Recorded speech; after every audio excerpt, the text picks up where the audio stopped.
All right, story thus far in the age. I'm kind of losing the thread here, so just because I haven't been playing enough. Briefly, what do we have? Let's look country by country. France. Counter-Reformation has started in France. No Council of Trent, no players were able to convert through that, but it caused a little bit of unrest in a non-Protestant area, which feels weird. The card's under the king. Anyway, but through an agreement with Spain, France agreed. Spain placed these in unrest, and France placed the Counter-Reformation there near Spain. Not where they would have picked on their own, but Spain was going to convert a couple of their big towns, which could be more problematic. Probably wouldn't be, but whatever, because we're going to probably try to resolve the unrest, shifting things around and giving up our other goals to chase that down, because unrest is just too problematic. Of course, there are armies there that makes it all the more important to do. You know, am I screwing something up here? Fuck. I gotta find military actions, wherever those are.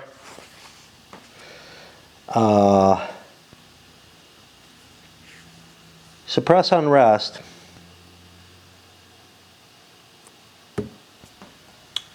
Okay.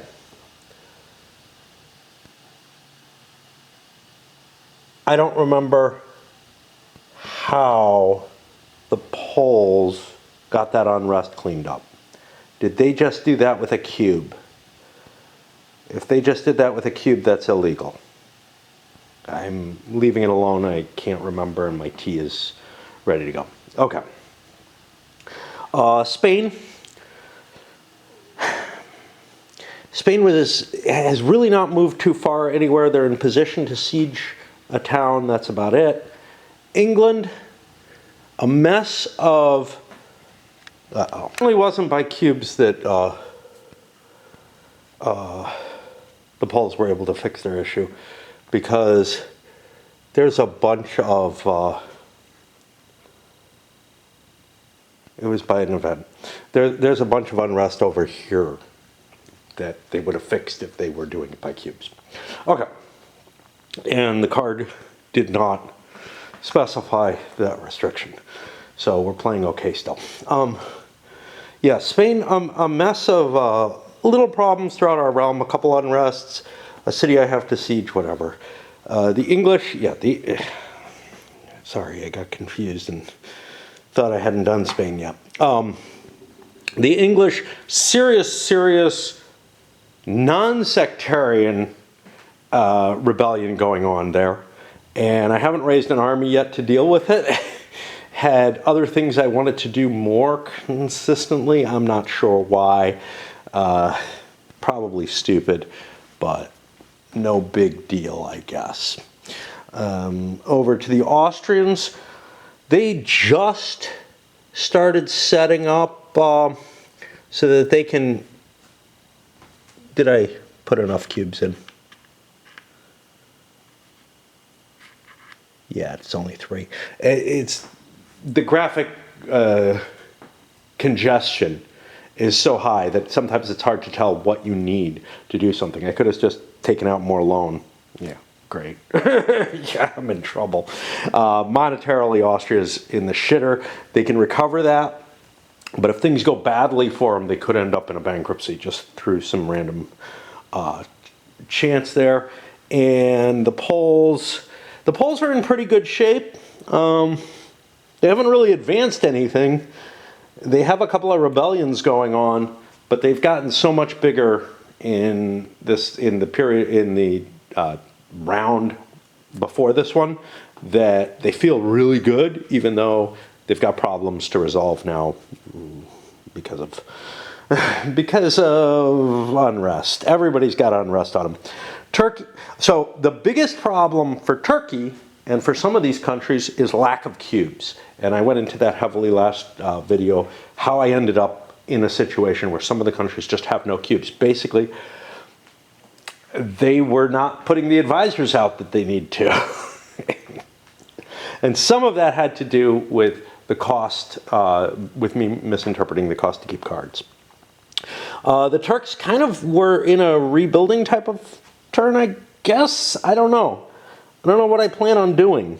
I don't have a lot of cubes. That's the real problem. So we're kind of getting towards the end of our turn and really didn't do much, but we're not really challenged either. So the real problem comes when a country is challenged with like a lot of revolts or maybe wars that they have to prosecute, maybe those chosen by another player. One interesting thing that happened, we have, well, the Danes are expanding further into the empire and becoming problematic, but we have the Portuguese who settled in Hudson Bay. How'd they get up there? Yeah. There's no real limitations. That, by the nature of the board, was the most interesting place for them to land. There's very little reason for them to land as an NPC down here, because that's where they historically were, and therefore the Spaniards aren't going to be down there and aren't going to be as interested in that. And Spain and England have and maybe France as well, have goals in the North American continent, including the Caribbean and Central America. Basically the divide. I mean, this is not North America, but it's next to the Caribbean Sea, therefore it's all part of that same zone. Where the Portuguese historically went, they have no interest in going there as long as other players are picking where they go. Yeah. And I think the way they spread, they will not go into those territories except if a player chooses to send them there. So anyway, that's kind of interesting. We're going to see how the Counter-Reformation is able to maybe stem the tide of Protestantism. It's a really hard call because Protestantism, well, here's the thing. Protestantism is one area right now, right? Well, has one big area over here. Everything in Europe is basically connected, so their spread has been slowed. However, they do have England, Ireland, the Norwegian areas, or the Scandinavian areas, sorry, and Spain.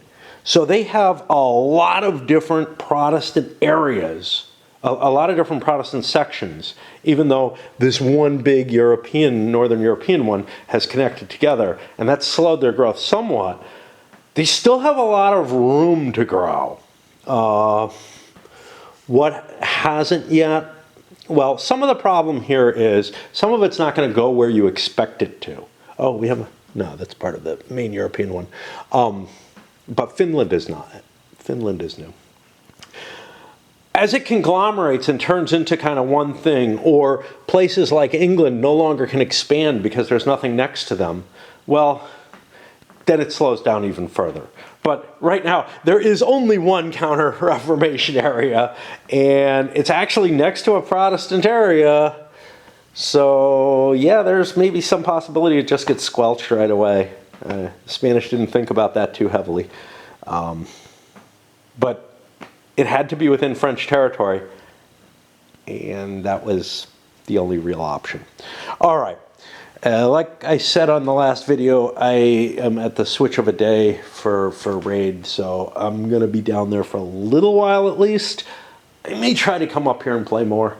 I've got these... the particular dungeon that I have to hit hard today or that I plan on hitting hard today, is kind of time consuming, which means that I might be up here more often. Like some of the previous stuff I've been doing, I've got to kind of be down there because, you know, I've got to make some clicks or whatever. Turkey's new ruler, and gives them the opportunity to do the exceptional year. I don't see much value to that, though.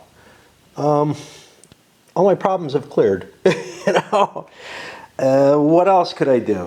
Well, I can't think of anything offhand that I can trigger other than trade, which might be nice to grab some extra money, but I got enough. Enough is all you need. You don't want too much, because too much starts putting you in the problem of, well, over in the income and upkeep phase, going over 50 or whatever. And I might well do that, which becomes somewhat problematic. Military reforms, I don't want to do this, do I? Let's see. It's useful, but it's also an advisor, and I keep swinging different ways depending on how I read the rules, whatever, but at this point, I think advisors are useful. Getting those cubes in there, maybe not so much. I'm pretty good militarily right now. So that's two of these. Harbor refugees. Well, getting a cube isn't going to really help me. I haven't explored anything. I'm not really in a position to do so. Yes, I can. I have the technology over there to do it. But I could grab an advisor essentially for free from the discard decks. And maybe I'll look through them, see if there's anything fantastic. Because getting the cash off, especially if I'm looking at a good admin advisor, although this guy might be there, I've got one of each at +1, which is kind of nice. But I also have study technology. Now this would require me to reorganize. There's only two countries I can study from, and that's Austria and Poland. And out of all of those, the only thing I don't have is free trade, which would give me that trade action anyway. It also gives me an extra merchant, which, you know, honestly, cubes are such a limitation. I don't find myself doing lots of trade opportunities, but it might be neat. And I would actually get some points off of it. So I think this is actually the most interesting of all. So I'm going to do a reorg instead of the other things. Move both of these in here because it is a blue, I think. Yeah. Which means it's going to cost me 3 + 1 of blue. But I could get rid of other cards. You know, again, I like picking up those advisors. So that's all we're going to do. Now, with France, these new problems require new solutions. I hadn't been planning on building up my military. I'd been planning on doing other things. But now, I think I have to. I've got a problem in the heart of my country. I wanted to check something, which is the recruit units. I found the controlling part, which is what happens if I build an army here. Well, if you recruit units in areas containing enemy units or hostile NPR. Enemy units are those controlled by a player who is your enemy. It's not the rebels. Would cause the battle to happen, and then maybe I'd get a cube. But I don't think I get a free cube for this, which means I'm going to have to do a reorg to move my army into place. And what am I going to want? I'm going to want 1 cube to build my army, 1 cube maybe to... I don't even have to move in. Yeah, I can put an army there for 1 cube. I can siege it if I build artillery for another cube. A 3rd cube can get me there. 3 is all I got. So I don't think that I can defeat the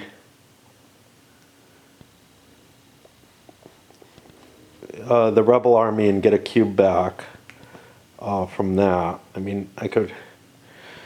If I build an army here for 1 cube, I siege it for a 2nd cube, 3rd cube I move in, that causes a fight.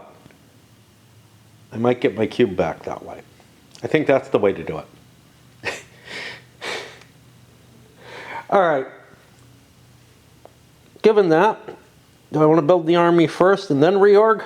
I think so, because I think I might not realize what I'm doing if I do it in the other order. Into building the largest regular army that I could, which is over here, as it had to be. I also bought myself an extra light ship. If I'm going to be expanding over the world, I need to do that. I already got the merchant ships advantage, so it's not like I'm going for a goal here or anything. It's just, yeah, I want to keep some money reserves, but I don't want to keep too much, so having an extra ship on the board doesn't really hurt. And 1, 2, 3, 4, 5, 6 ships already. 6 ships on the board after this, so I'm not paying an extra buck for having it on the board, for having it out at sea, which was kind of the thing. And quickly takes back Burgos. I have other things I really want to do, and I'm worried that there are enough people with cubes running out, with all the events gone already.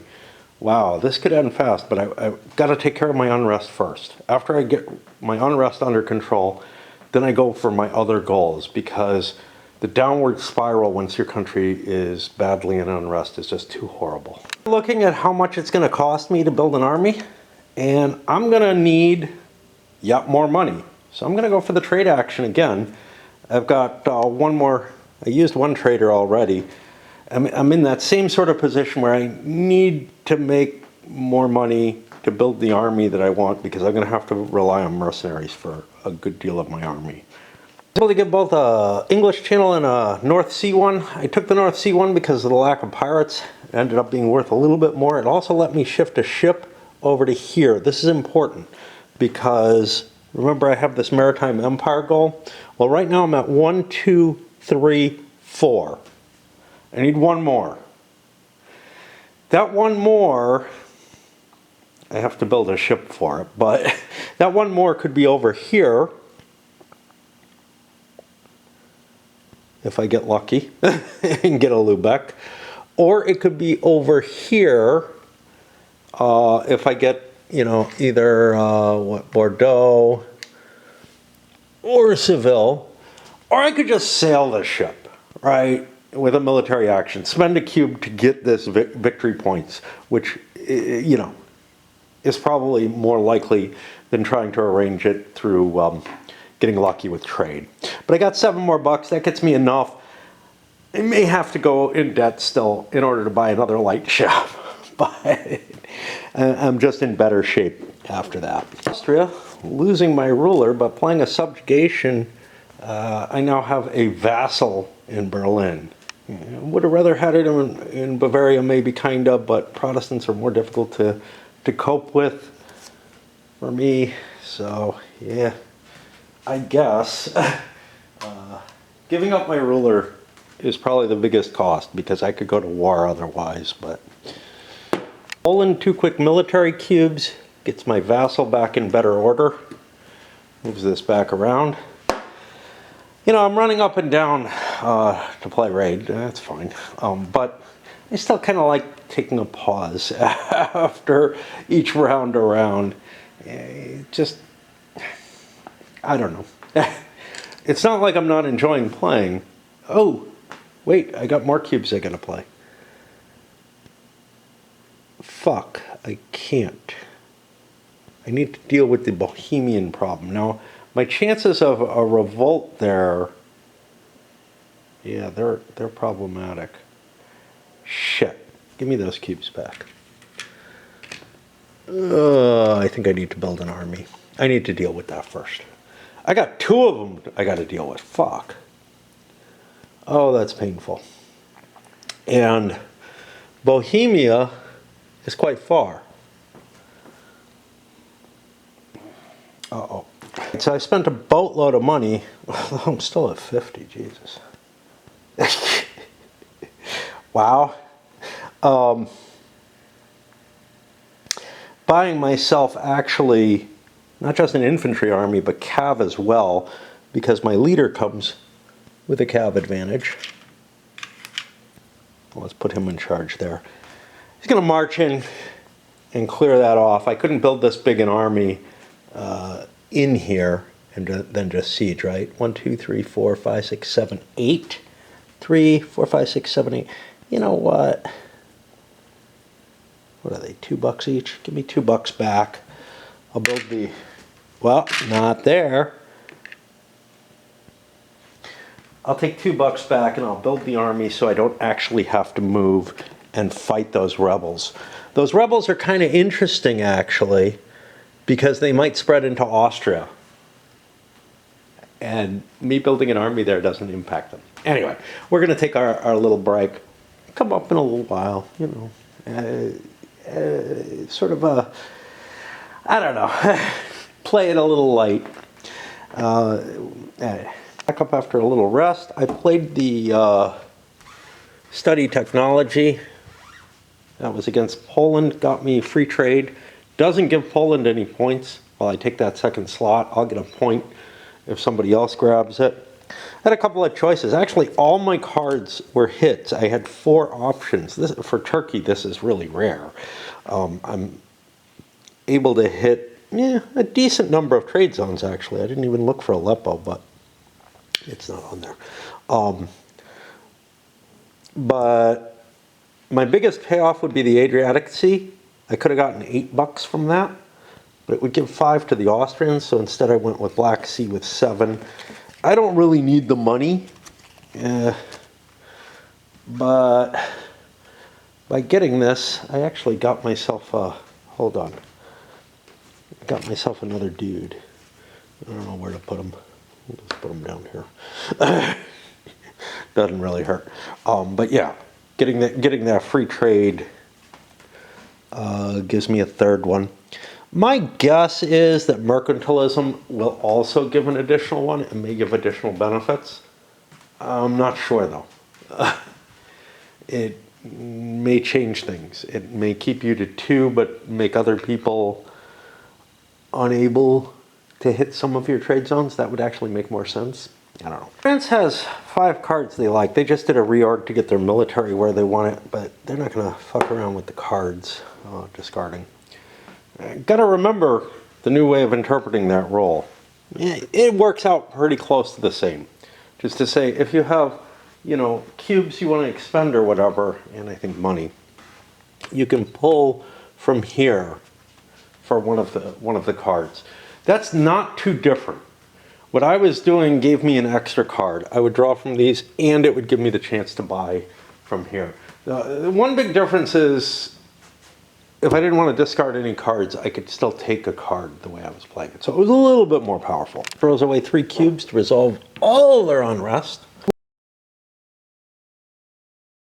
England spends $22. I had left the counter on here, but to build their army so they can siege all that, that's going to cost them 1, 2, 3 cubes to fire off their 2 artillery and 1 of their infantry. I built an extra infantry.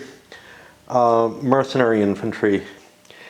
I just think that if I'm going to be fighting, I may need a mercenary force anyway at all times. So I may actually just pay the extra money each turn, although I'm not really all that wealthy.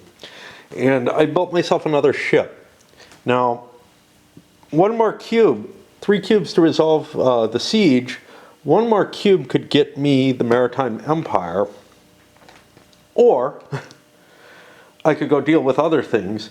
The problem is, I don't really think that I can deal with the problem in Ireland here. And luckily, there's one Irish territory, the Pale, that's like considered English core, because otherwise I would be running into a problem. But, you know, I think I'm going to probably need the mercenary in order to attack Scotland if I'm going to dominate the British Isles. That's not going to happen this turn. But anyway, 3 cubes gets me the sieges. 1 additional cube gets me the Maritime Empire. What about those 2 extra cubes that I could pull over from a reorg? That could get me some of the necessary points for quelling some of the unrest. I do have other cards that I'd really like to play. I have this Commercial Growth, which would be really good. The Naval Traditions I'm probably going to use for the Advisor. Commercial growth's a good advisor too, but that's just too good a card to pass up. I think Austria is going to spend 3 cubes to place their new alliance over here with Venice. I have 2 cubes where Brescia is. That puts me in a position where if I draw another subjugate, I can grab what I need for defend the empire. I don't know.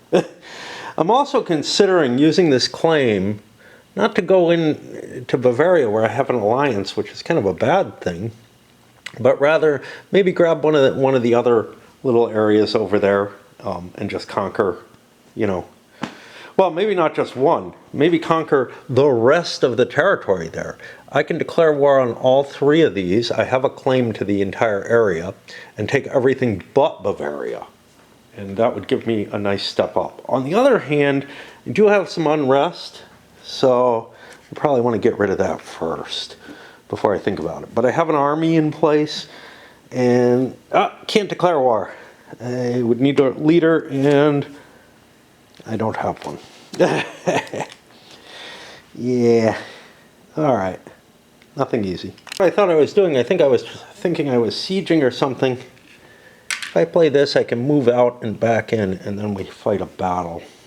And I guess that works. 3 or more means there might be a general there. I think that applies to rebels. Again, I gotta look it up. It just doesn't stick, you know. It was, I don't know, that similar kind of rule stuck in my head in the old EU.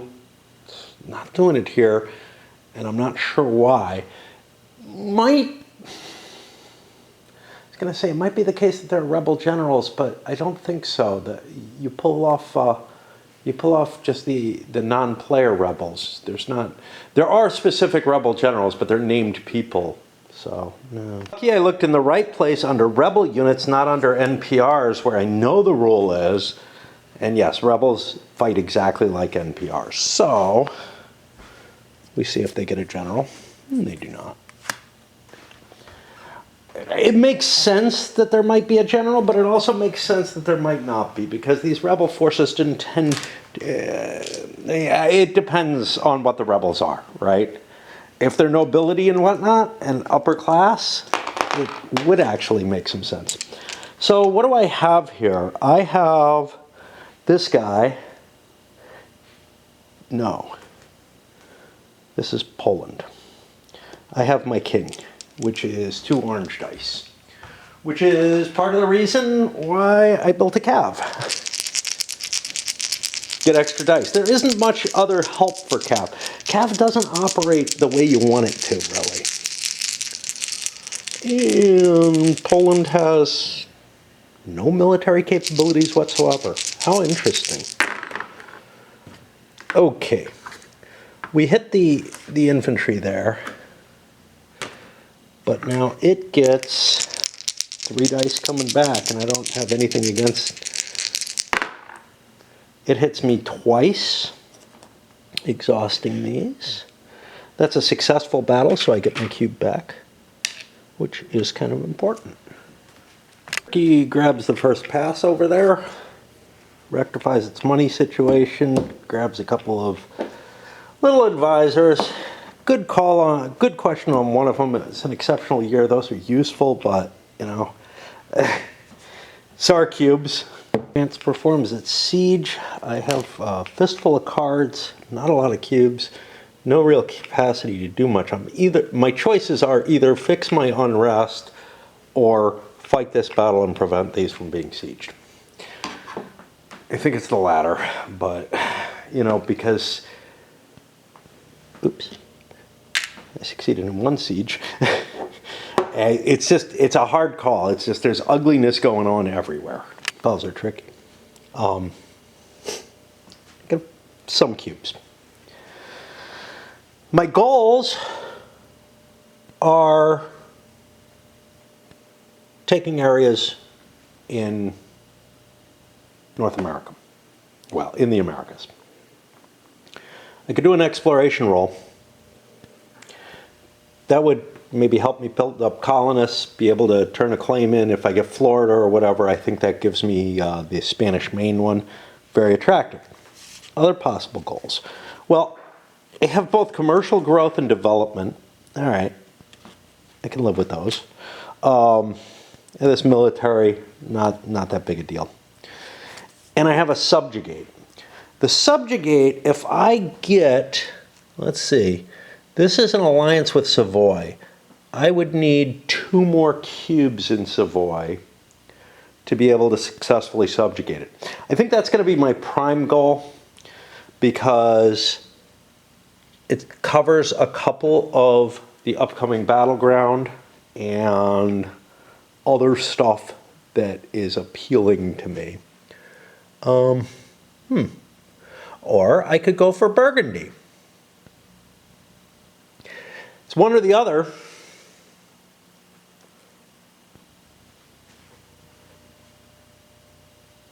I don't know which one I care about more. I only got 1 subjugate. I don't have enough cubes to do either.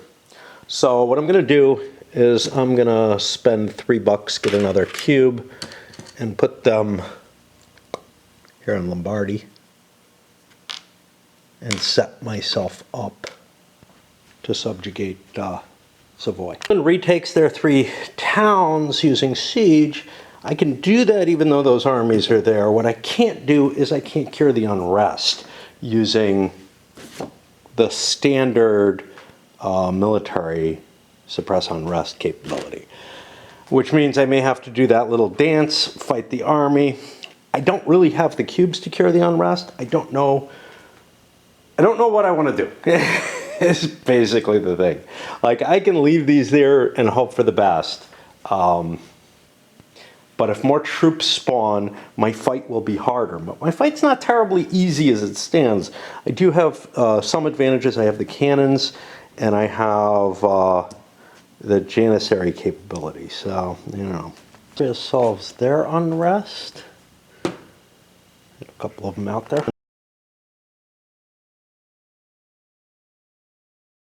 And pulling theirs. Still have a fair amount of cubes. It's going to bring it back around to the first player. I'm going to break now because I got a clan boss fight that I probably really need to pay some attention to and watch, but I'll be back up probably. Did it again, this short little area here I tried to skim by. Somehow I brushed into these, bumped shit. I don't know. The troops I don't really care too much about. This is probably close enough. But this damn thing, I don't remember if it was all the way. I think so. I think it was. So that's where I'll leave it. It's a big question whether or not to make that, you know, long haul. Geez, that's a big deal though, isn't it?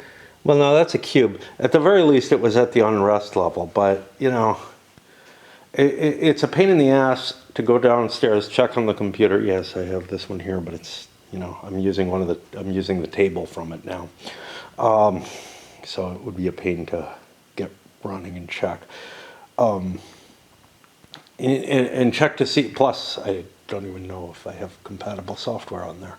I would have to check the video to see, hey, what was this? And it may not even be on there. I may not have been paying close enough attention at the area to be sure.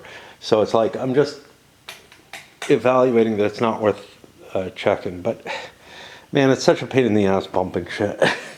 And somehow these wooden pieces, they fall over, they fall further than regular counters would. Yes, they're lovely. They really are. And they really kind of make the game shine visually and everything. But I'm kind of tempted to say maybe it would be better not to have all the fancy stuff. It's pretty late in the morning. I mean, whatever, like 4 in the morning era. Turks are past. French fired off a military cube, move in here, attacked. They took a couple of losses. I'm not rolling the combats out in front of you. Just, I don't know why. Don't feel like doing it right now. They're gonna have to do I get a cube back for winning the fight. They're going to have to do a reorg, though, to clear the unrest. But I'm hoping I have enough turns to do both. It's not guaranteed, because the English, if the English aren't one of the top 4 passers, they can just keep doing stuff, and that might be, you know, if 3 people pass, basically, if Poland, Austria, and Spain all pass. I don't think that's going to happen. I look at the cubes, and these people have too many. And Spain plays their subjugate card. It's so much more interesting to watch me walk, right? I don't know. Grabbing Savoy, and that's kind of a nice addition. A couple more troops, a couple more bucks. Moves it on, and of importance, some of it's in battleground areas. It's not going to get triggered this turn, but whatever. I'm going to do the battle. The English do the little dance in and out to be able to attack those. I don't know if I screwed up. Again, it's so fucking hard to remember all this shit, right? So let's take a look at this. Let's find the actions here. These are military actions that I'm worried about. If I screwed up, you know, oh well, I did it in the wrong order. But this is a battle I could lose. It's not declare war. Activate units. Okay, first build units. Recruit units. If you recruit units in an area containing enemy units or hostile NPR provinces. Neither of those were the case where I recruited, so I think what I did was legitimate. Activate units.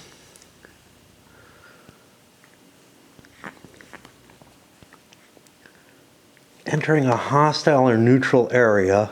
It's not really either. Hostile units. Okay, so the problem here is the concept of hostile units. This says enemy units or hostile NPR. This says hostile units. I think the rebels, I think I was allowed to do what I did, which is build them with the rebels. They're hostile units, but they're not hostile NPRs. This could be a misreading, but it's why this system kind of doesn't make sense to me, because like if I show up where there are troops, there should be a problem, but it's not. There's no NPR there, and NPR wouldn't have troops on the board. But moving in does count. Okay, so my battle, there's a leader, an enemy leader, who's pretty good. Ooh, yeah, let's see everything going on. Okay, and the English have Janissaries. Okay, I have artillery with me. I have a couple of infantry. So I do 3 hits to these guys.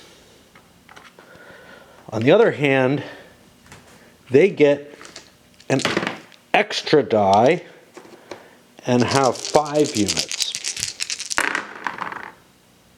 And let's try to mess up the board as much as possible. They do 4 hits, which wipes out the English army. They wound the leader. Nice, huh? Okay. Well, that was not a 1 battle, and that's a problem. I no longer have the troops to go after there or whatever. He gets a wound marker. This goes away. The English did not have a good turn. I need a military cube or a trade cube to try to achieve this. I didn't want to do that yet. I wanted to take care of this, get the cubes over so that I could convert areas, at least a couple of those big towns. Not going to happen. Well, there's a big town in my control, so maybe I can get my big ship to that big town. But not right now. Austria is stuck with very little I can do. Military, well, I've got everything under control. I can't declare war on anything. There's not much I can do with my cubes there. Administrative, 2 of them doesn't do me dick. And diplomacy, you know, sure, if I move my cubes there, I could do a trade action or something like that. But I think I'm better off taking my pass, taking $3. This is going to hurt, but I got a big income. This is going to hurt more, but I spent my ruler. Someone's finding it difficult to figure out something they want to do. If I go to war with Brandenburg, that's Austria. It's a vassal at this point, which is not good. It would bring the Imperial Army into play, which I would have to figure out. It would bring the Austrian army into play. Just doesn't feel like a great idea, especially with nothing guiding me in that direction. I could conceivably go to war with something up here, and that would get me towards the dominate the Baltic. I'd have one more cube I could move over. 4 more provinces. So let's say I went to war with Livonia there. How would I get there?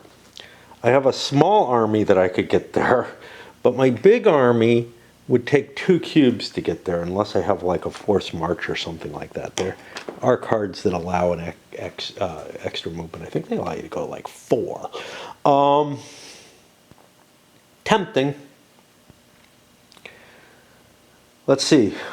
I don't have any artillery, so it would take me like 3 cubes to conquer that. However, for dominate the Baltic, I actually don't need all that much. Maybe I could just take Riga, because I vassalized 3 provinces here in Prussia. I don't have anything over there in Pomerania yet. And then I could pay an admin to expand the Baltic Sea or Lubeck, which is sort of the payoff for this, which I would want to have before I claim it. Is it worth marching? So I could switch my king over to that other army. Is it worth marching in with 2 armies? I'd be fighting against 3 dice. I have no military capabilities going in my favor.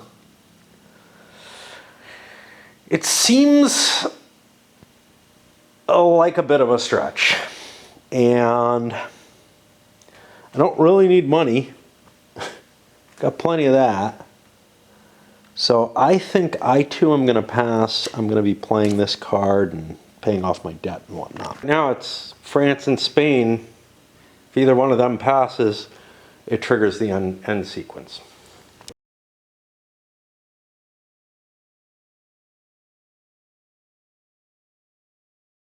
Confused though. Did I actually place this cube and do nothing? What the hell did France do? Yeah, this is a good fucking question. No, I don't remember what France did. Yuck. God damn it. I think they placed the cube and did nothing, but I don't know. I'm going to have to look back and see what the fuck they actually did. Am I not? Do I have a card or something that was played? Subjugation was Spain.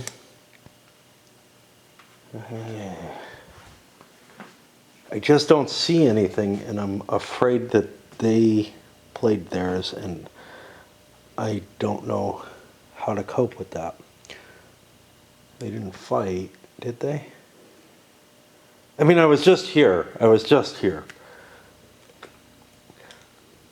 Fuck. Hey, I see the problem. Yes, they fought a battle.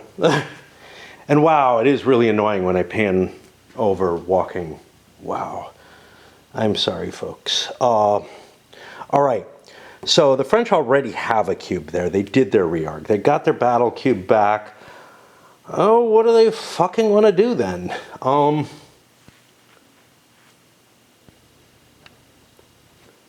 don't know.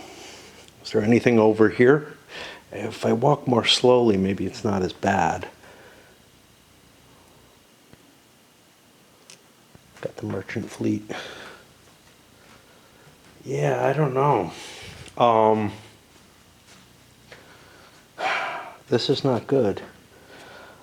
I got a whole pile of stuff here.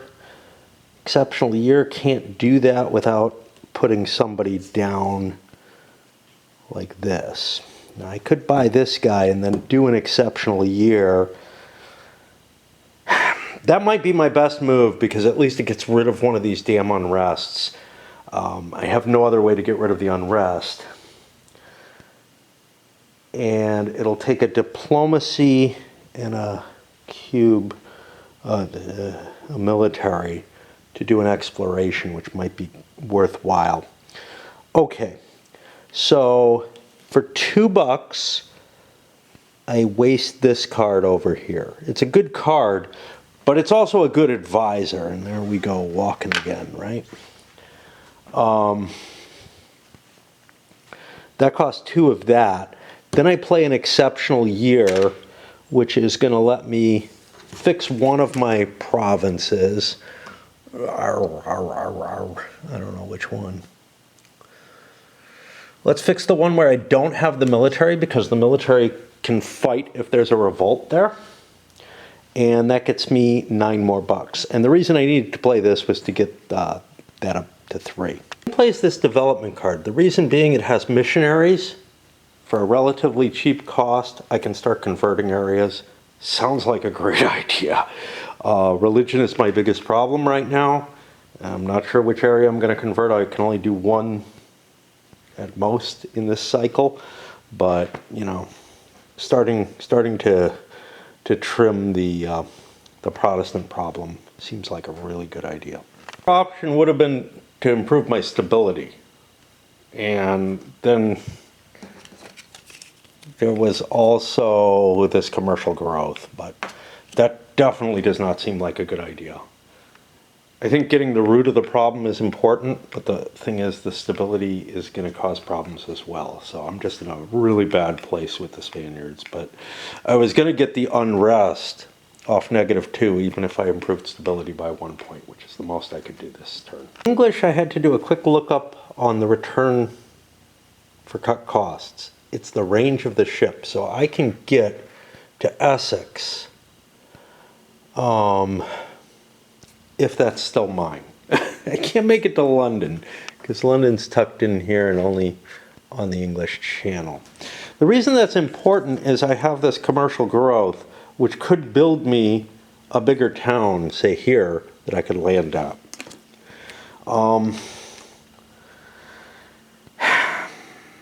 I could do a reorg, move 2 things. That would allow me to move a military and maybe do another exploration.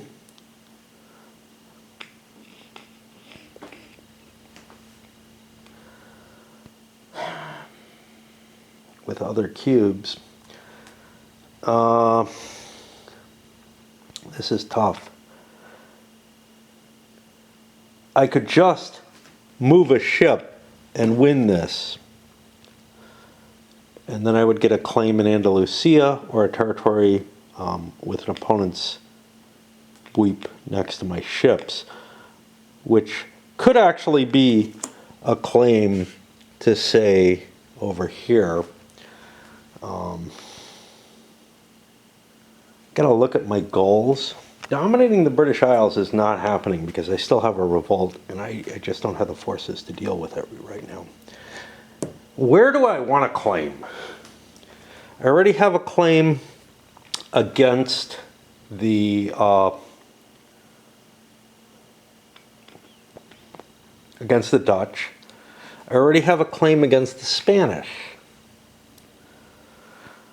I somehow don't have a claim against the French. I think I fucked up. I think I should still have claims to France. I mean, especially since, well, no, this is no longer core. That's core French now. It's modified. And in fact, so is this. So I'm not sure why those claims didn't occur, but they're not there. So I could grab that. I don't know if I really care about, well, actually I can't easily. I don't know if I care about any of those. I'm actually thinking that I want to claim in Denmark, of all places. If I'm going to do this. Oh, but I have this, and I could fix my stability a little. All right. We're going to play this. And that lets me shift 2 of these. That gives me enough for a military move with a ship and for an exploration, if I so desire.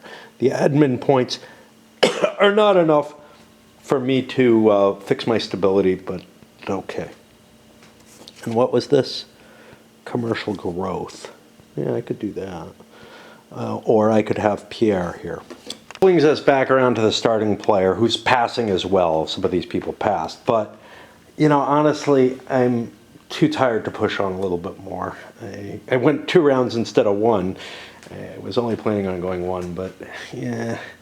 And it's not like it's particularly hard right now, but I'm afraid that I'll fuck things up royally if I keep going. So I don't want to do that. And I think we call it a night here. So looking through France's stuff, I have a subjugate, which maybe I want to use or hold. It's hard to tell. Imperial border control, that's going to... the ability for me to take Savoy has just diminished greatly. That's going to require war with Spain now. Like an actual just declaration of war on Spain to go for it. So my Imperial border conflict card is not of value. One choice I have is I can reduce one of my unrest markers. I've got 3 of them. I thought that I could sweep it in and do it all, but no, I got a cube there. Another is that I could play the subjugate and grab myself whatever the hell I have down there as just a possession.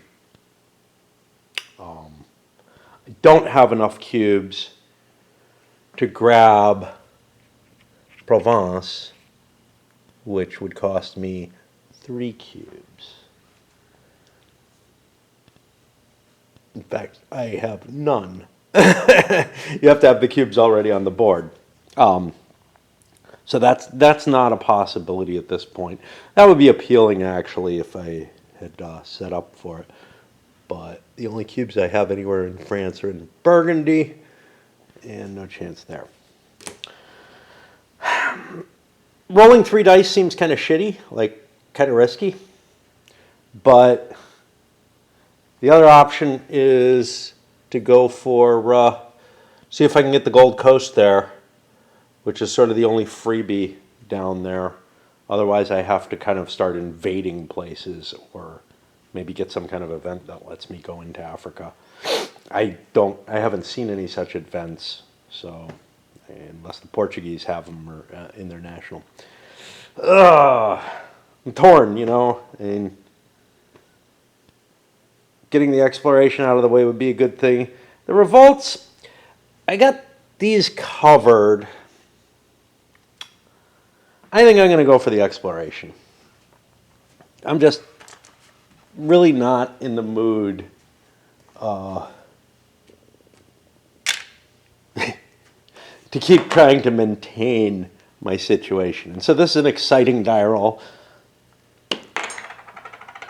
I get a 1.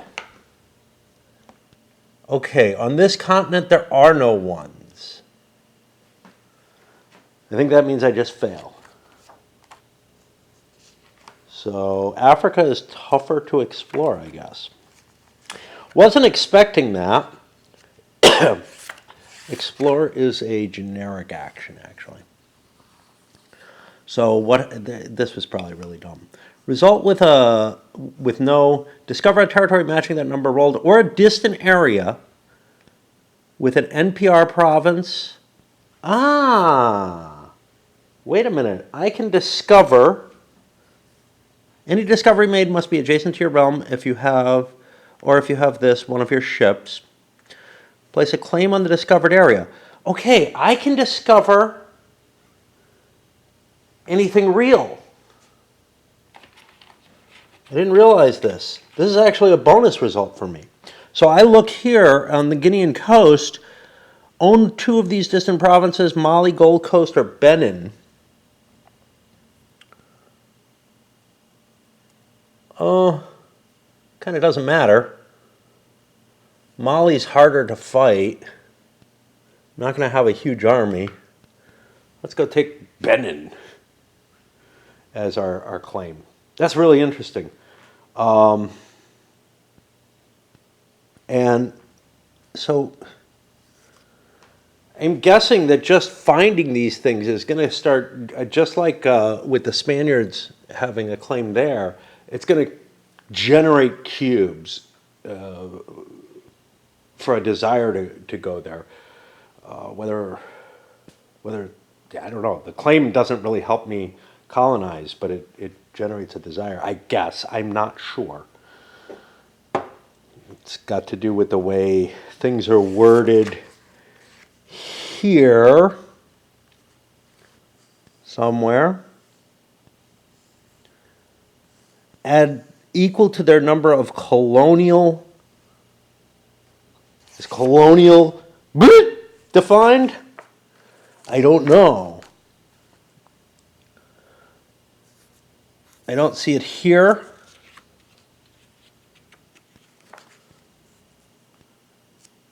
This isn't even alphabetized, so it's like hell to find anything in it.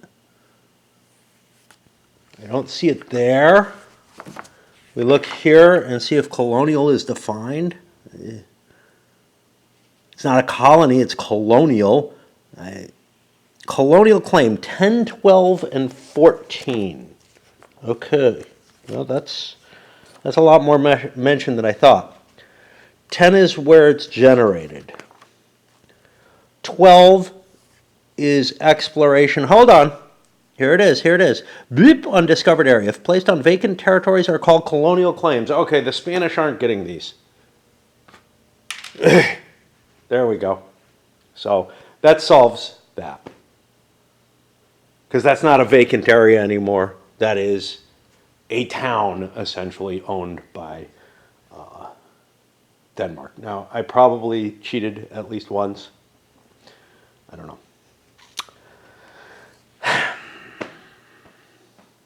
Yeah. I've been worried about that for a while. But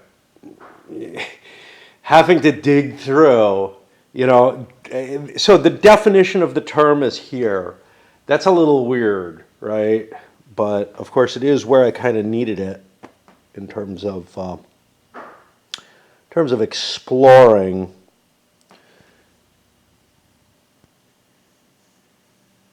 Okay. Oh, this was when the first claim has been placed. Yeah, I may have added Africa too early when they moved in there or something. I don't remember. But I'm just making errors left and right. It's something that happens. It's a complex game, but I got to tell you, I don't think that will slow down over time. The fact that I have to keep looking things up, to me means unless this became the game that I played like once every couple months or something, and that's all I did, I would still probably make the same proportion of errors that I've been making. I would still forget the same kind of things. I would have to look things up. Honestly, even if I am playing it every couple months, the difference is every couple months means, like right now, I might know I do need to look that up. I don't remember what the fuck it is, but I know that it's not, it's something that's in the rules that I can look up, which isn't always the case, but it's usually the case on this one. It also decides using its exploration, especially given that I'm not collecting a cube every time, is a better use than transferring cubes around and getting this commercial growth in place. Commercial growth is great and all, but I'm going to get the advisor, who's pretty good. And our Spanish main means we've got to be where we are. Anywhere else, like we can't go South America. We get a 2. A 2 is very good. Oh, we couldn't fail. This is the problem. You got to do your exploration early. Am I out of claims for Spain? Uh-oh. It's quite possible. Algiers is of some interest. I'm going to get rid of my claim in Switzerland, I guess. I don't even have a core there. I managed a core in the little game somehow. Didn't I? I don't know. All right. A 2. A 2 says Mississippi, Florida, Antilles, New Grenada. I'm in New Grenada, Guyana, or La Plata. Oh.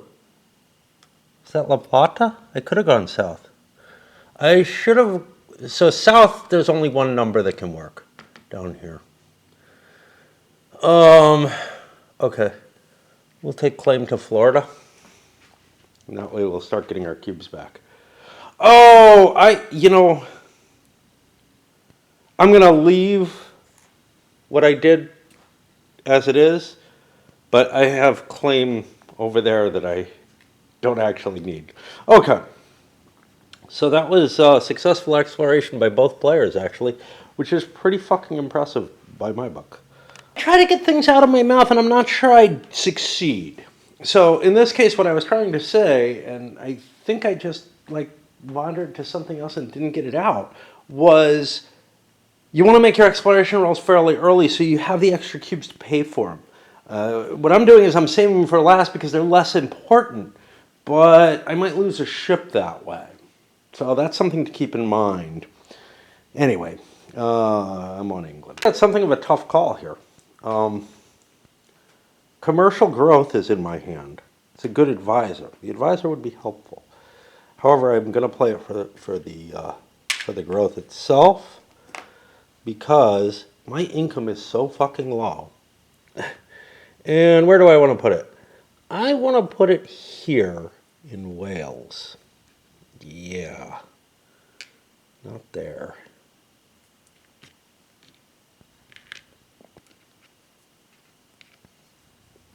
And build myself a big town in Wales. That gives me a port that I can drop into.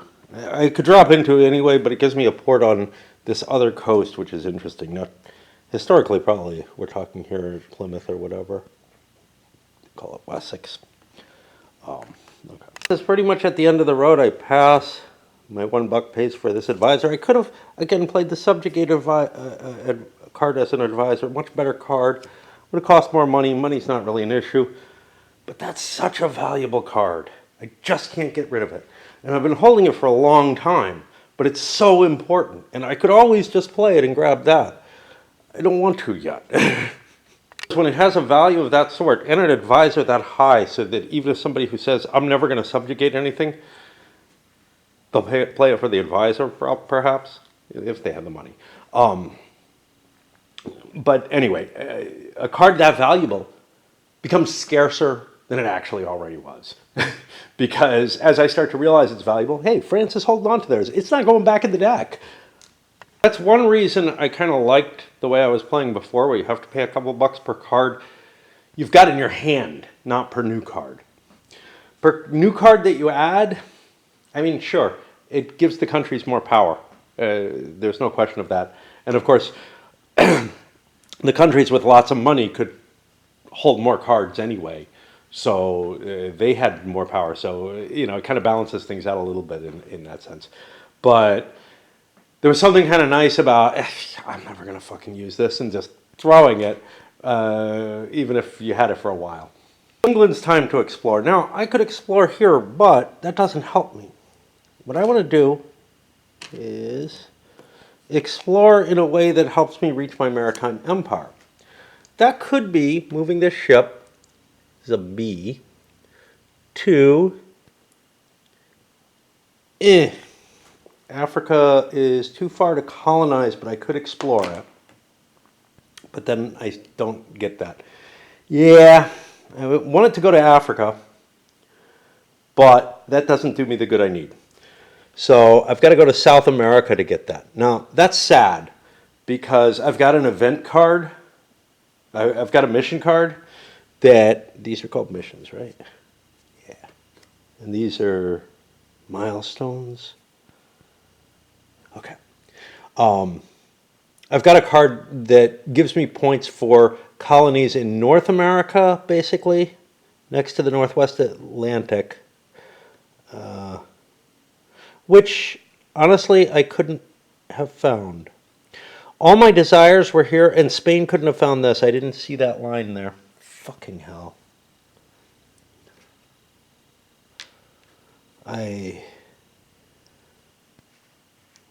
don't know what to do about this. I've got to leave it. All right. I just could not see the line.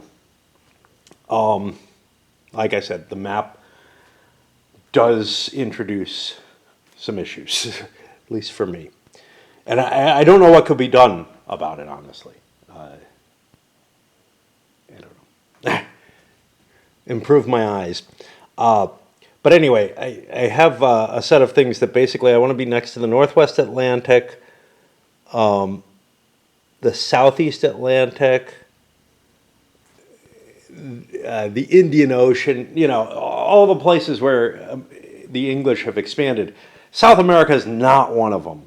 But as soon as I move there, before I roll the die and lose my ship, I trigger this. I have more heavy ships than each opponent. I have 3. France has 2. Have light ships adjacent to 5 or more maritime zones. 1, 2. I hope. You know, maybe I lost count. 3, 4, 5. Yeah.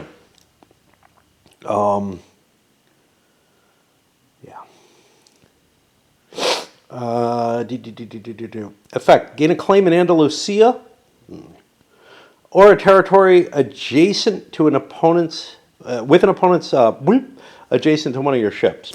Well, and remember, I'm going to be rolling for one, so I want to keep it. This is tricky. There's a lot of choices I got. What does the claim give me? Is there something that it could give me outside of what I expect? Hudson Bay is actually of value to me, so a claim on Portuguese territory might be of use. Unfortunately, I have this marriage in Portugal and this alliance, and neither one seems to be going away. Sure, I could play out cards until they do. Another option would be the Danes. They're mighty big, but I could grab some territory that way. And it's Protestant territory. Yeah, I'm gonna drop a claim here. The old reverse Harold Hardrada trick. Is that wise? I don't know, but you know, it's what we can get, and we get 3 victory points for that. And then, after I try to slowly walk,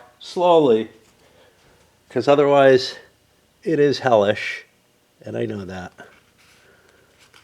We got all 3 greens, so we just put that one there. And we slowly walk back. I get to roll this die for my new exploration. After I found the Maritime Empire. And that's not good. Oh, I forgot to spend these.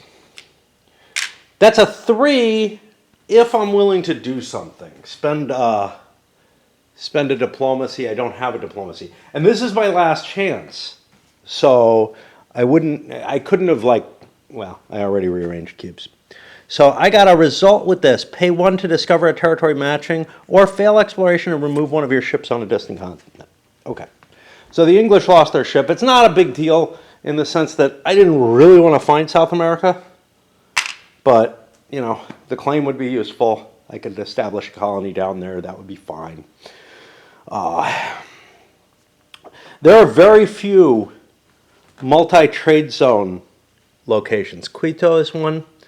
If we look down here, like, you know, you'd think Virginia or Florida would be on the line or whatever, because these are big areas. You'd think they could kind of cover two different sea zones.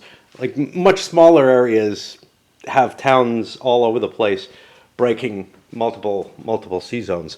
So, you know, like Pisa and stuff like that are not that important. I'm not saying Pisa is not an important town, but even in terms of Italy, it wasn't the biggest of the trading towns. It was the heart of the Florentine Empire, but you know, like Genoa doesn't sit on a double, right? Venice doesn't sit on a double. It just seems to be more geographic than anything else. Gibraltar does. Gibraltar's not much of a trading port, but they seem to have tried to avoid it on the on the rest of the world map. Obviously, Cape of Good Hope they put it on. I'm assuming Singapore sits on one of them. Siam does not. But yeah, they make it so that the anchor is clearly on one or the other, and that's where it is. Okay, so that was the last English action after the pass, and now they get to choose one of their events. And I don't know what I got. I got Plague, which is just never great. Comes with a lot of cash on it, though. And the East India Company, if you have a ship in the Far East, India and Arabia, Africa, you may pay to research a diplomatic idea or gain 2 light ships.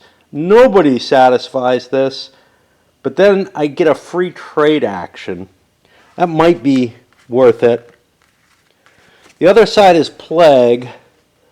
I get a broken heart in one of my areas and in another area adjacent to it.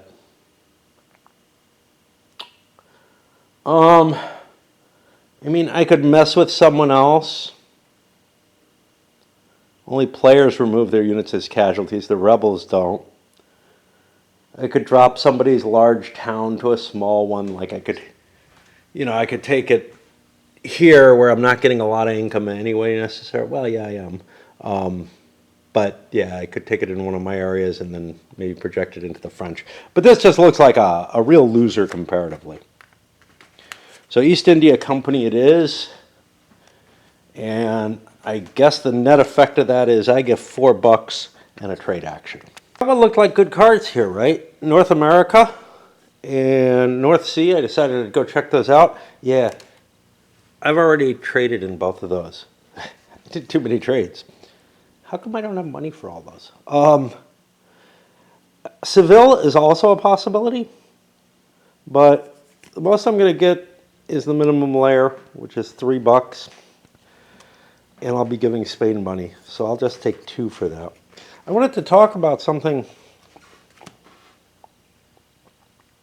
I thought about, which is these little symbols on the leaders. Now, they might be obvious. So, for example, circles are going to die. I don't know whether there are any circles, right? So here's a circle. He's going to get an illness. England's got a circle and is going to die. And oops, I didn't keep a leader, so I will be going into an interregnum because of it, because he's already got one. Here's what I don't know, right? To a large extent, these represent a couple of things. One, they represent illness and whatnot, in which case, hey, that's fine. Or middle age, you know, or getting older. That gives me a clear idea of they are in danger and I ought to be holding a card, which England chose not to, thereby losing some prestige for falling into an interregnum. Did I have a card that I could have played for it? I don't know, maybe. But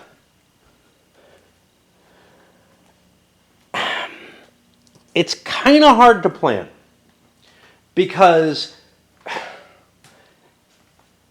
it's 2 marks, right?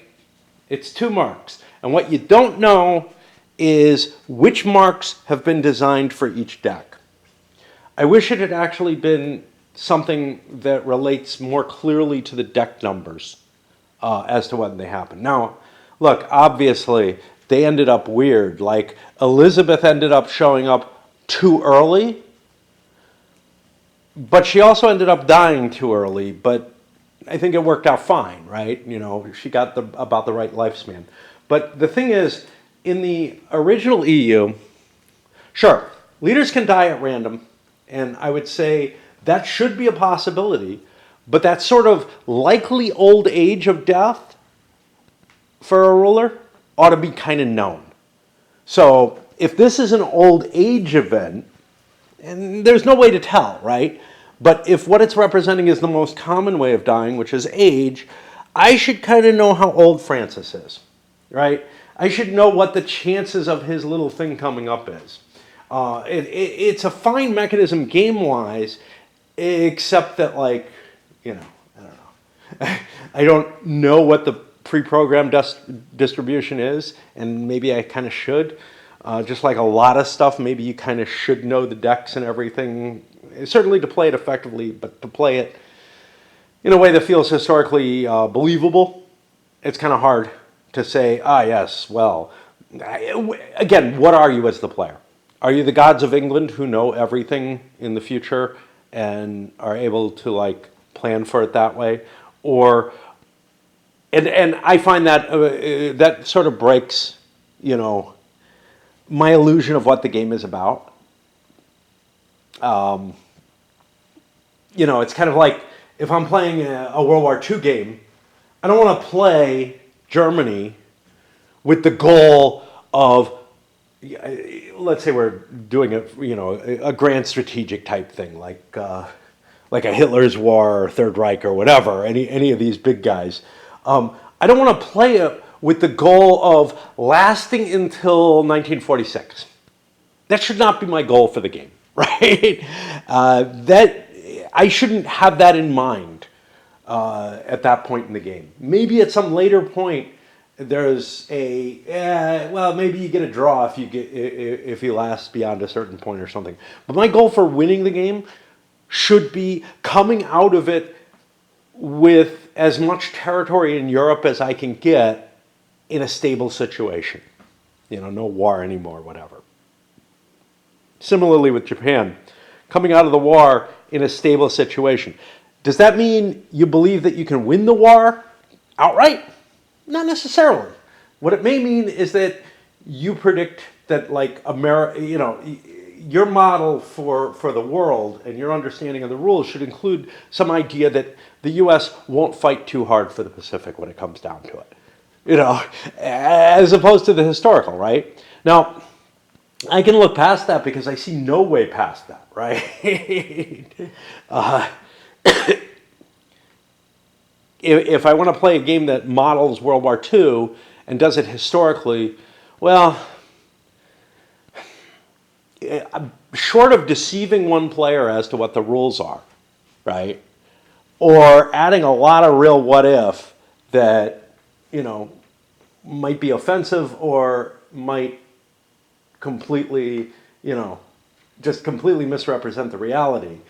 And Cataclysm kind of may do some of that. But unless you're adding all kind of weirdness in there to make it impossible to tell, the player kind of is going to know certain things. When you walk into a game of Victory in the Pacific as the Japanese, you know you're not going to win the war. You know that you're going to get beaten eventually, but you also know that you've got this weird sort of point structure that you're going for. And that kind of breaks some of the illusion, you know. I don't feel like I'm making my decisions based on the same factors that at least certain levels of the government were making it on. Some of the Navy certainly believed that they could not win.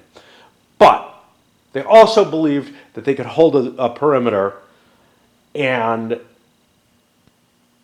prevent the U.S. from winning long enough that maybe they could win, which is a different thing. It's a different thing because the game shouldn't keep going, right? The American, they should understand that the game would end. Now, your argument for that could be if the Japanese are winning well enough, the Americans should have to quit. You know, and you can do that with automatic victory conditions and such on.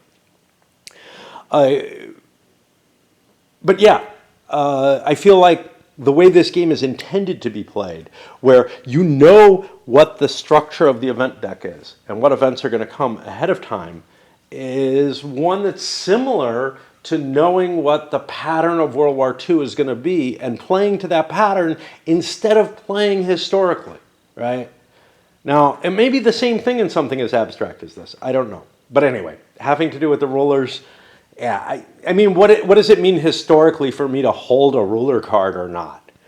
I don't even know. I don't even know. Am I slaughtering my heirs if I throw that out? You know, what is going on?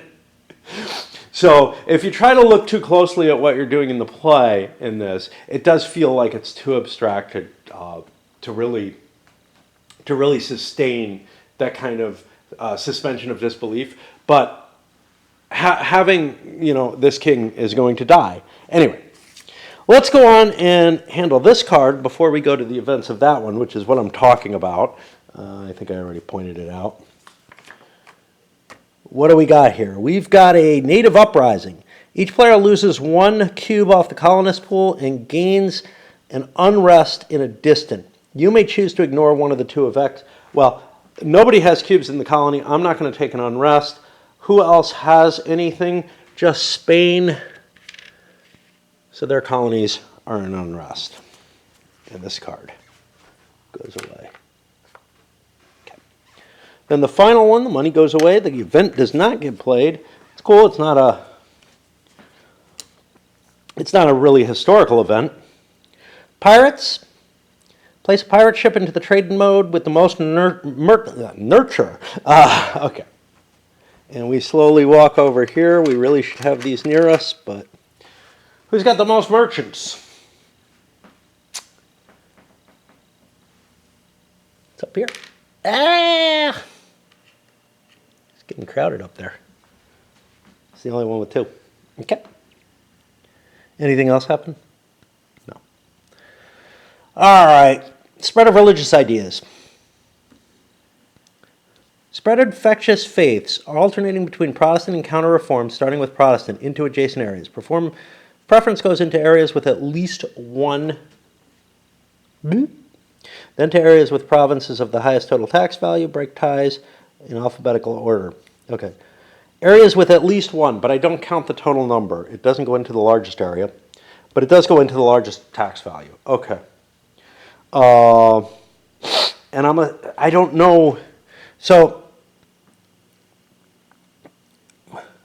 alternating, starting with Protestant, but it doesn't. Okay, I guess both tiebreakers are the biggest areas.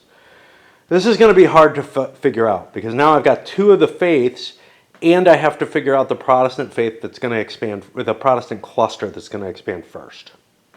I wish it was the largest cluster just expanded first, but it's not. I needed both more coffee and more pipe to resolve this. Okay. What I'm going to have to do, and this is why it's going to be painful, is I have to look for Protestant areas. I find the area that's Protestant with the largest tax value that is owned by, that has at least 1 player, bloop, right? So it's not going to, and I may have screwed up before, it's not going to count, you know, like this Scandinavian thing. That's not going to be the first one triggered. Now, I got to remember which clusters have played and which haven't, right? And it's more complex now because there is a counter-reform cluster. And then I look adjacent to that single province that's the richest with a town for, similarly, the richest place with a town that it can expand into. I think the richest province that's Protestant is this one, 2, 4, 5, 6. England's a 5. I can probably find other 5s. Here's a 5 up here in Normandy. So if this is the richest province, now I have to look for Catholic areas next to it and pick the richest of them. So this is still Catholic, I think. Yeah, there's a Catholic there. And this is 2, 3, 4. Wait, seriously? 2, 3, 4, 5, 6, 7, which is very rich. The only other one next to it is the Rhineland, which I don't think is as rich. 2, 3, 4, 5, 6. Everything else I think is Protestant there. So, Burgundy goes Protestant. Okay. That was the main Protestant area, and I should have something to flag that. That basically covers all this northern area. That's not going to expand now. And it's out of mind, which means if it somehow got broken by the Catholics, that entire cluster already went. That's my interpretation. Okay. Now we go to the Counter-Reformation, and this is trivial because there's only one. And we look. We've got 2, 4, 5, 6. We've got this that just fired, 2, 4, 5, 6, 7. I think that's the richest. Italy might be, though. 2, 3, 4, 5, 6, 7, 8, 9. Italy is. Okay, so we go into northern Italy as Counter-Reform. This means the Counter-Reformation's a little bit richer, a little bit more stable, but not a hell of a lot, because next time this is going to shoot right into Lombardy, right? It's just, it can't be cracked by that first thing, so it gets to expand each time. So I think the Counter-Reformation probably survives no matter what, but I can see cases where it wouldn't. Okay. Now, Counter-Reformation's done. Now we go back to the Protestants. And what do we have as zones? This one's worth 5. This one is worth nothing because there's no towns in it. This one's worth 2, 3, 4. It's part of that cluster. So we've got 5 there.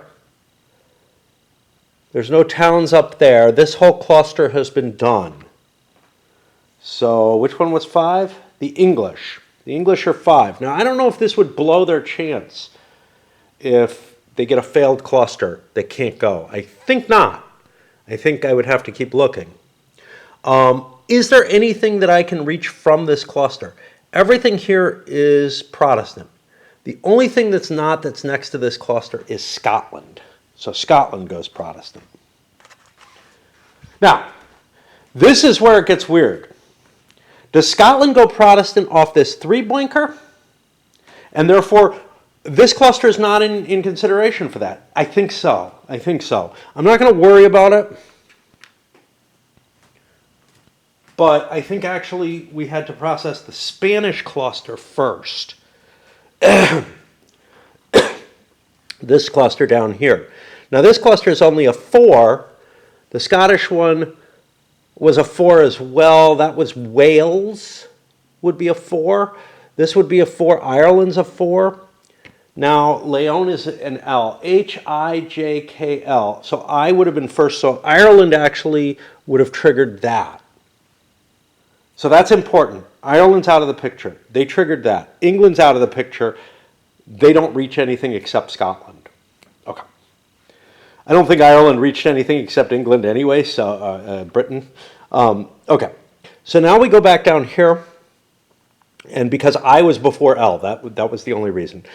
Now from here, Castile is a 2, 4, 5. This is a 2, 3, 4, 5. And this is a 2, 3, 4. Okay. So it's one of these two. Andalusia starts with an A. So they go Protestant. Wow. Got tons of Catholics now. All right. Does that make sense? No, not really. You would think the diverse faiths would switch over more rapidly than the Catholics, but whatever. Is that correct, though? Let's look again. I picked this at 2, 3, 4, 5. This has not been picked yet and is adjacent as well. 2, 4, 5, 6. Oops. No, Aquitaine is Protestant instead. Let's return Andalusia to Catholic because it starts out diverse faiths. And this is kind of interesting because that now hooks up that big northern cap to the Spanish. So there's basically two clusters fighting each other over all of Europe. Now, you think the Counter-Reformation is not going to keep growing? You think it's going to stop at a certain point? But if it gets split or something, then it becomes two clusters and maybe spreads in weird ways. We're not done, though, because we still have two Scandinavian clusters up there to consider. This one can be ignored. Oh, it's all one cluster. This connects them. Oh, no, wait. This connects to here. This connects to there. This is not Protestant yet. Okay, so which one is bigger? Well, I'm guessing Gotland is 2, 3, 4. That's probably as big as anything.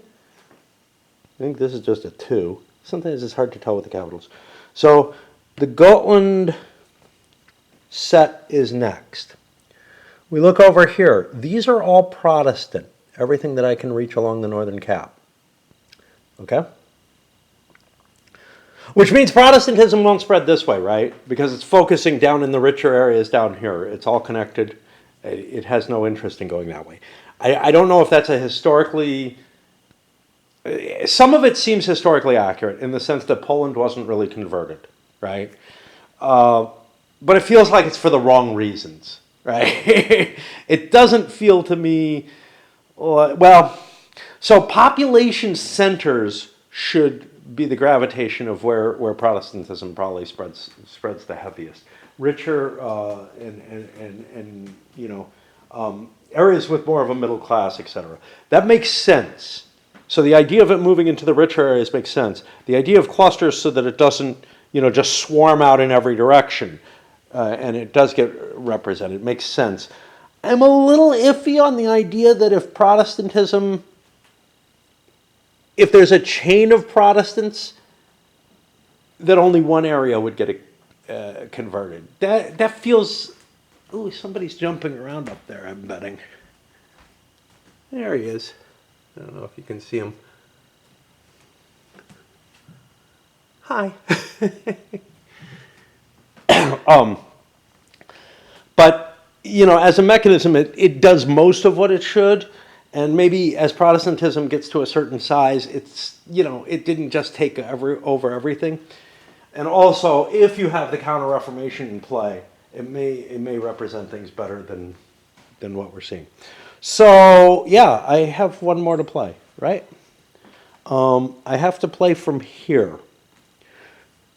The only place I can go to from here, the only places, this connects to both of these. That's these faint little arrows here.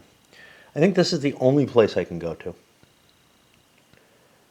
And because, so now, oh boy. Orthodox aren't affected. So yeah, it would stop here anyway. That's always my worry is, will the Protestantism spread in ways that are just completely unbelievable because of the nature of how this game worked out? But honestly, I think it's working out okay. France is like almost entirely Protestant.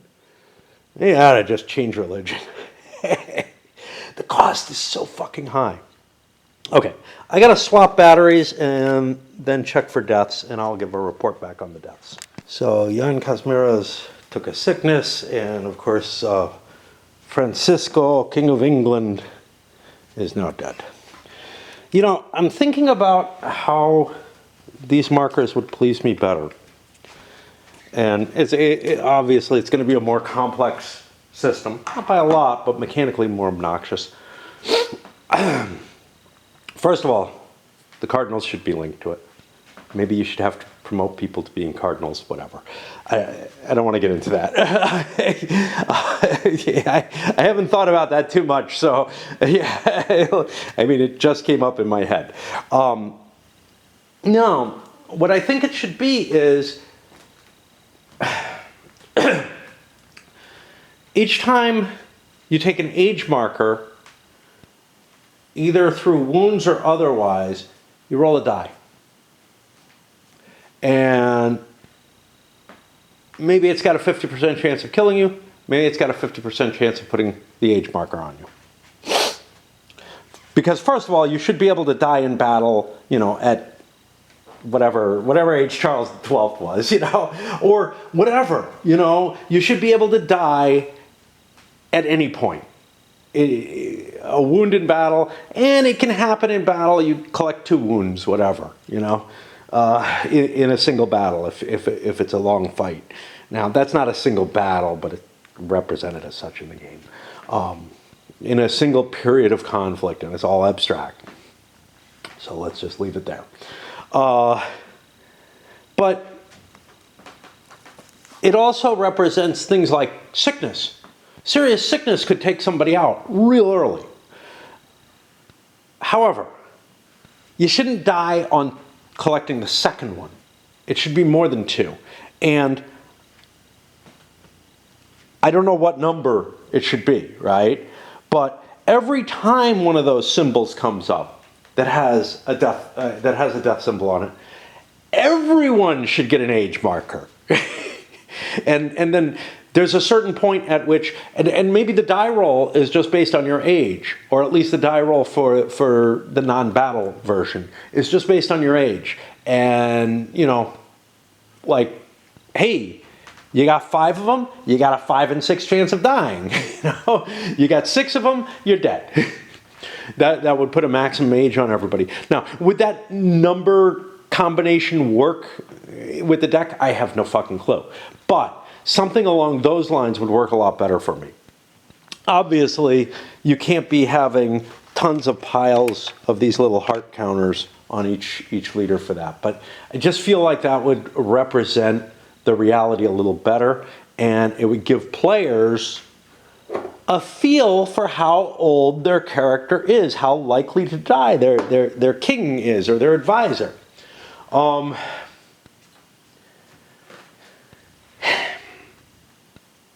Problem with that? Sometimes a ruler comes in who's older. So when a new ruler's put in, maybe some kind of randomizer, how many health markers do they have on them? When an advisor comes in, probably a larger number.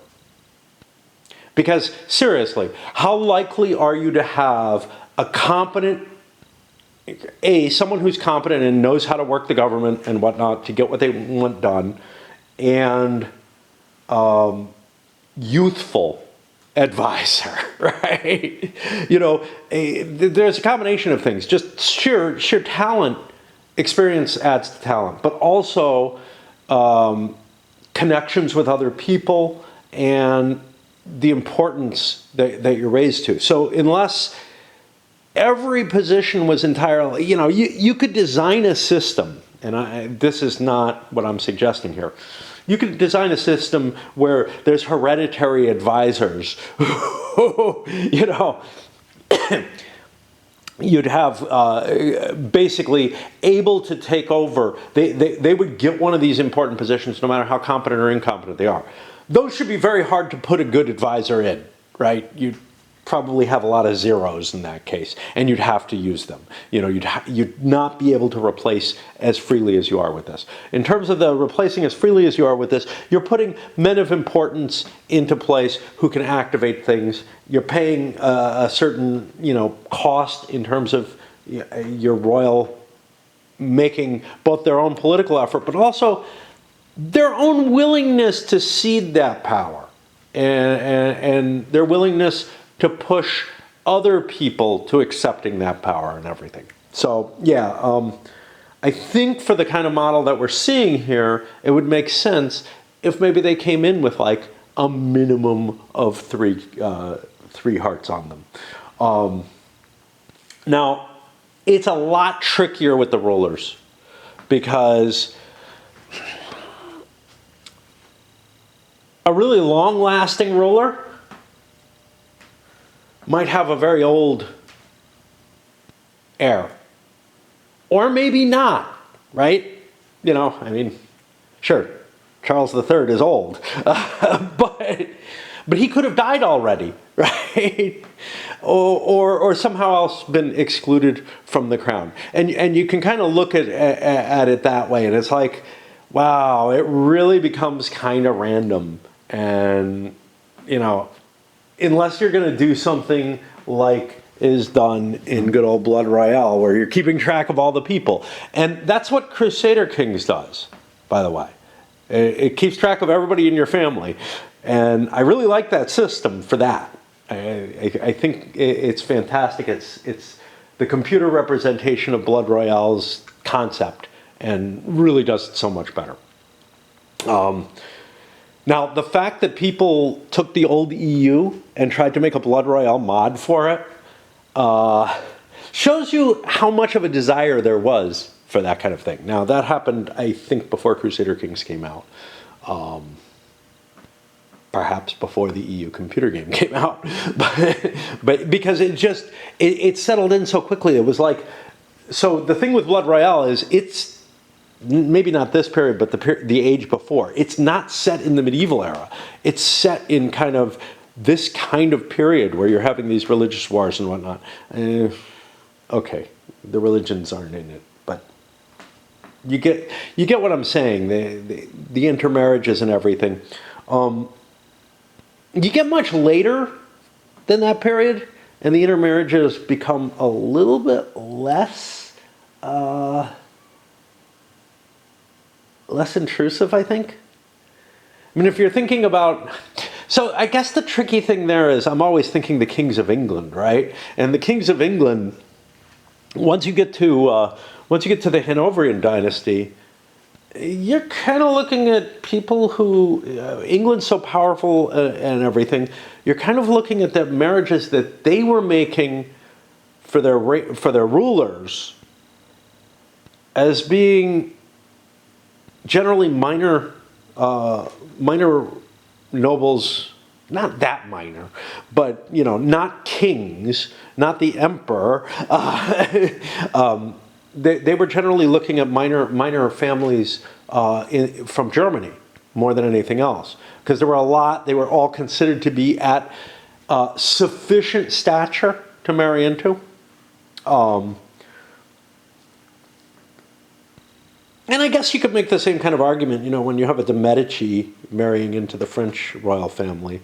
I mean, it's not the same as marrying the crowns together, which is what Blood Royale is all about. But I don't know. All right. Shift into the peace and rebels phase. It's not kind of interesting. I don't see any truces on the board. You know what that means? It means we've gone the entire, you know, half era, 2 turns, whatever, 2 rounds, without a war. Or without a war that didn't get fully resolved. You know, you got the Austrians, they conquered Saxony, right? That's different. But yeah, nobody's got any leftover wars. So, like, you know, the Turks haven't really been doing anything. They haven't advanced into everything. That's because of all the chaos and problems everywhere. People have been kind of avoiding, I guess. Or else I forgot something, but I don't know. The move was kind of interesting. Neither of these, nor this, had any areas in unrest next to them. So those armies just start decreasing by 1 each. Yeah, there's still a problem there, but you know, unless an unrest ends up occurring in those areas, nothing's going to go wrong. It's a little interesting because, so if we look at this, the Baleares is part of this. If we look at this, Malta is part of this. But the limitation is these rebellions only spread over land. And so, yeah, you can kind of strangle them out fairly easily. They can't just go, you know, zipping around wherever. I don't know. There isn't a lot of unrest. People have been curing it, which is kind of cool. The English, on the other hand, are not so lucky, and Essex went over. I found out that my cube counts over there were not correct, and they're still not correct. This is not a big deal. Nothing's impacted it yet, although if I'd run out of cubes, it might have. But I do a recount when I'm doing the finance phase. I kind of make sure that the the cubes are at the right number. But it does show one of the issues that I've had throughout my gaming life, really, which is that when you've got tracks that count things, if you've got a lot of them to keep track of, a lot of times they just get out of sync. So you'll see this in the coin games, for example, where the victory point tracks get out of sync just because there's so much movement on those tracks. There's not as much movement on these, but it's hard to remember all the different things. So like when I, successfully sieged some things, that removed them. I don't know if I should have been allowed to successfully siege. I built the army here. If I'd moved the army in, it would have had to fight. Yeah. Those rules just, wow, they really don't work for me. They really don't work for me. Like the fact that I can build an army in a location, I might not have been able to because maybe everything was under control or whatever, but I can't even really, I don't know the rules well enough to be able to answer that question. I'd have to paw through it and find that out. It's just, it doesn't follow, sort of a common thread. The common thread would be, hey, look, you just can't build troops, or if you build troops in an area where there's rebels, you should have to fight them. But the wording doesn't seem to support that. Might be some reasoning there, which is that the rebels and like an NPR that's, or an NPR that's an enemy would then combine, which would be weird. But there are other conditions, like if you move in, where that seems to happen. So I'm not positive about that. I'm trying to find what sort of the main thread is there, and if I can't abstract away in my own head why a rule is there, it becomes very, very hard to understand. And there's a fair amount of that in this game. A fair amount of that. Might have to do with, all the Euro-ness. But these are things that shouldn't be Euro-y, right? It's like I look at the rules and I'm like, wow, they specifically seem to say something different. And they go out of their way to make this weird distinction set up. Now, that weird distinction setup, I have figured out. The reason for that is because the NPRs aren't on the map. But then that should be the only case where it applies, and it seems like it does apply to building troops in a rebel army area. It's the kind of thing where a little bit more discussion and a little bit less the same kind of rule being repeated, but with slightly different text in different places, would be very helpful. Like to understand what the fuck it's meant for, because I really do feel like there's something wrong when you move into or build in an area where there's enemy troops, where there's any forces that you would possibly fight, you should have to fight them. And that's it. End of story. That would be an easy rule, but these rules are crafted and worded a little differently, and that's what's thrown me in for a loop. And prestige penalties, the English are the only ones suffering from conquered territory, well, from rebel territory. They lost 3 victory points for that, for tax value. Am I right there? Yeah. And then interregnums, we had a couple of those. There's no royal marriages on the 2 countries. That'll be Austria. Oh, that's kind of interesting. I guess the interregnum Austria has remained with the Habsburgs. I've done an election based on it. I don't remember.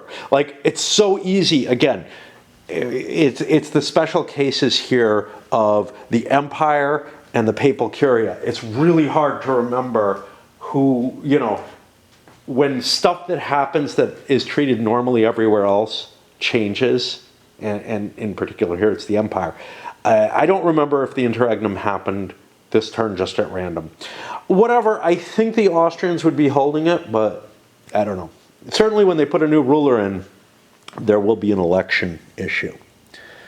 Okay, now it's time to spread the unrest. I don't know why I did them first, but Poland was hellish. Largely because only one of all their vassal areas, it's not per nation, right? Players who have any vassals in any areas with a religion different than their state religion must, in one affected area, either remove a cube or add an unrest. I removed a cube, but I have almost no areas that are not my religion that are in Poland. I have this one and that one. So I didn't actually have to gain any unrest because of my tolerance. But I had to go over this several times to figure out how this was to figure out that this was gonna work that way. Ouch. And I don't know why I started with Poland. I should have been starting with Turkey. I thought the first player marker was in a different place, I guess. And with this running up and down the stairs, I banged into the table hard. I don't see anything, this may be, but who knows, that got dislodged. Mainly I'm worried about the stabilities. Those are the hardest to fix because the little counter rolls. It's a cylinder. It's the extent of the damage. First of all, the board shifted.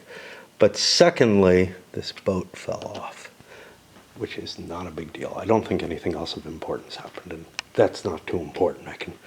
Well, this shifted, this shifted.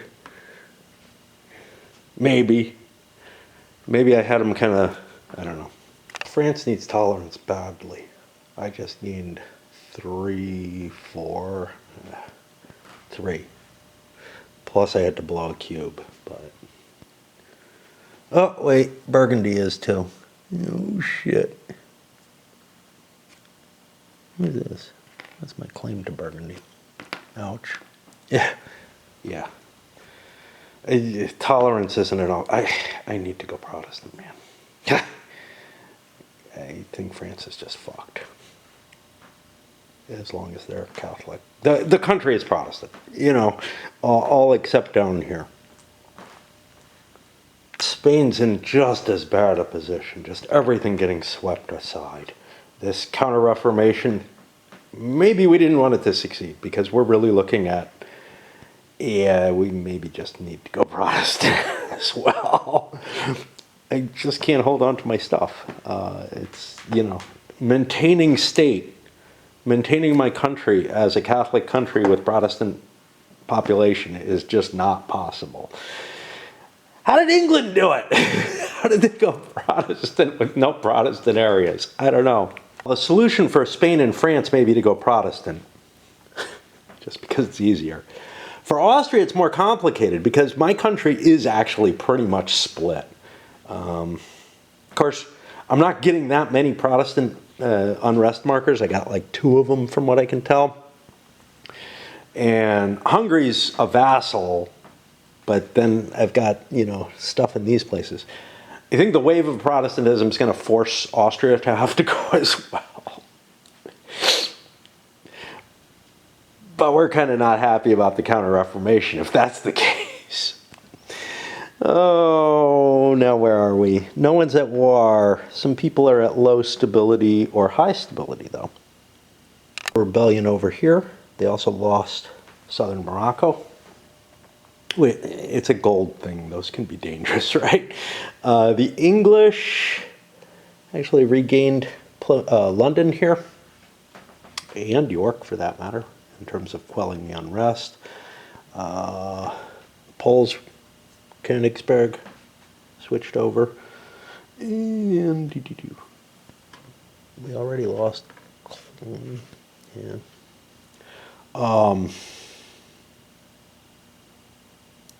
Turks, okay,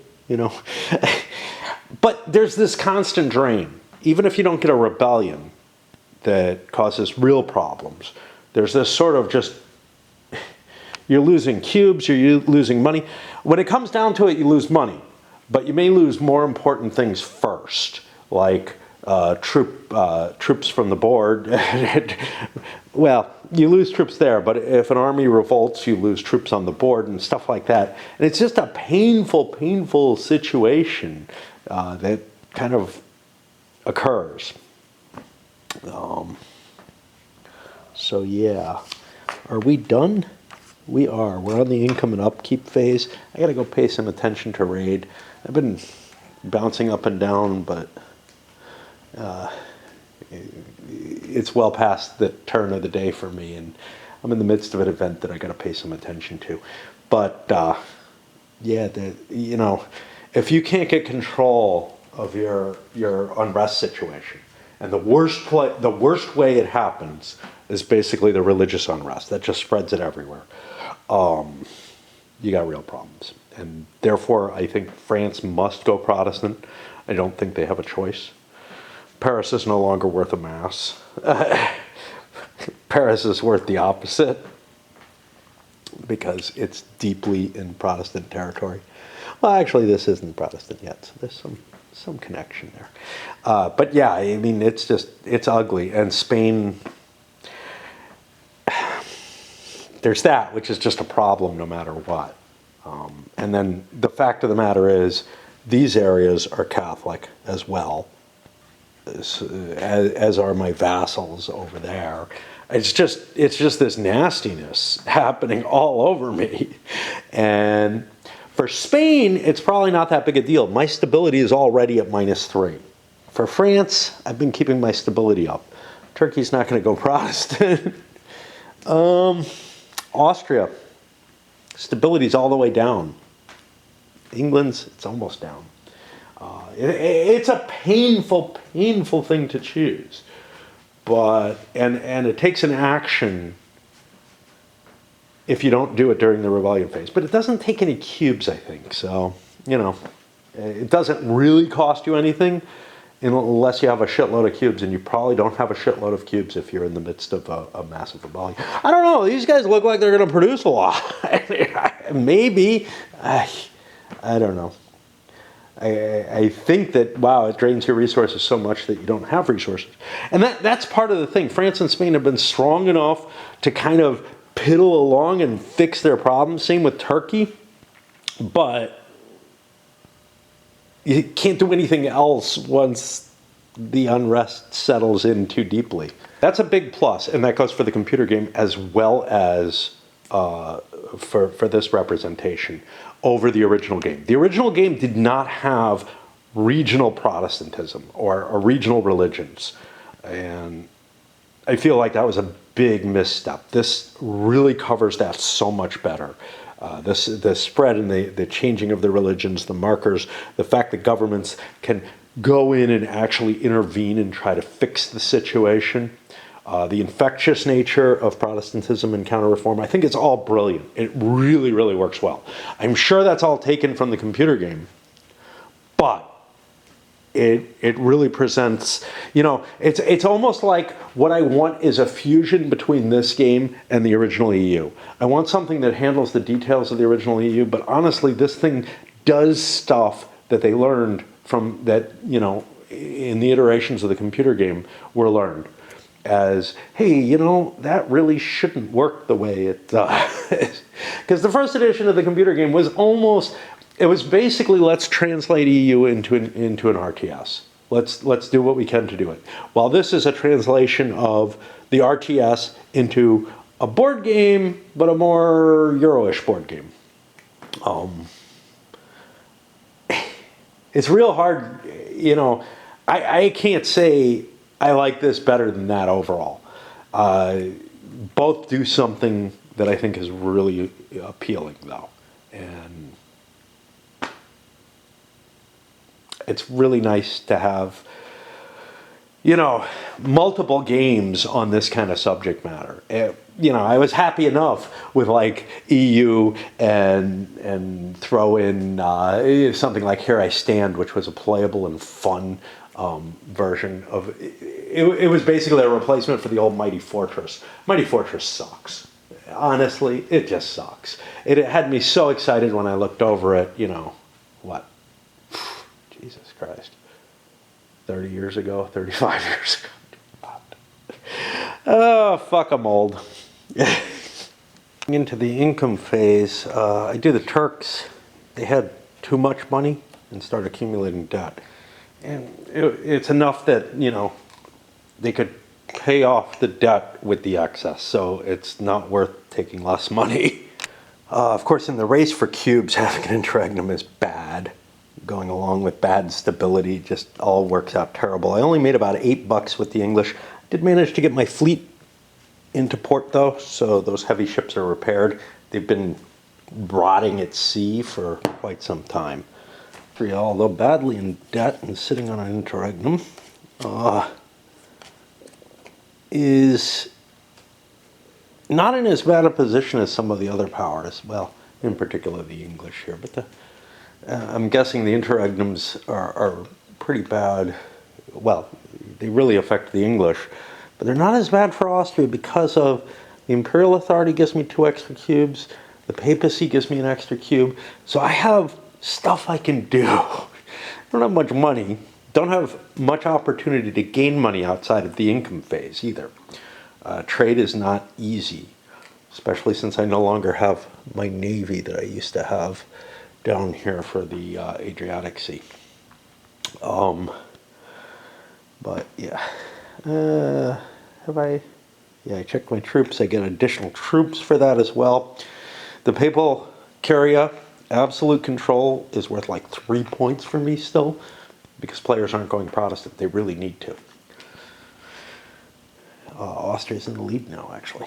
Also has to take some of the influence of inflation, I guess, or overspending by the royalty when things are in good times. You know, something along that line is being covered by those debt markers.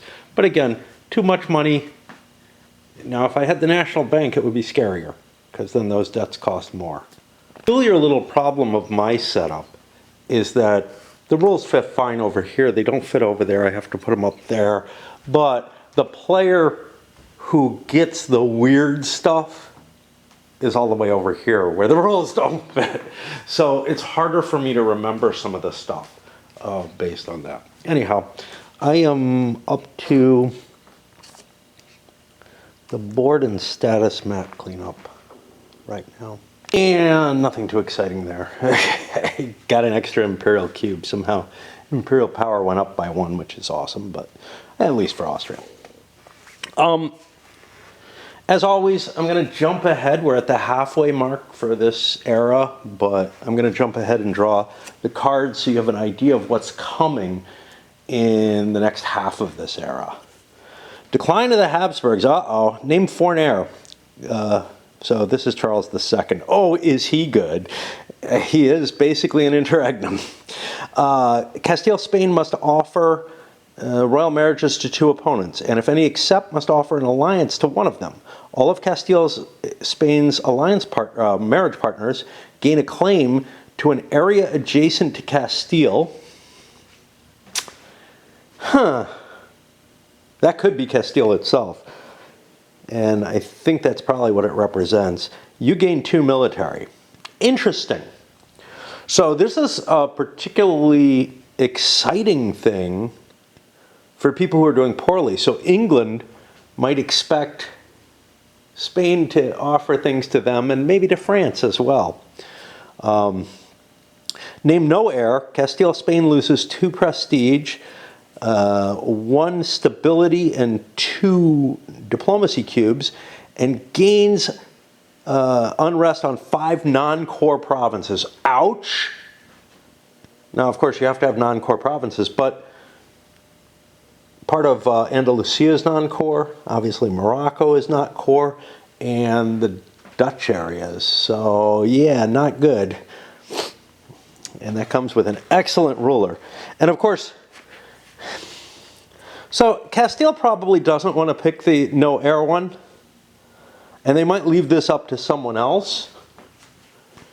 And I have Oliver, the protector, in play, who I don't know what this is, but that claim thing might have something to do, just making shit up, right?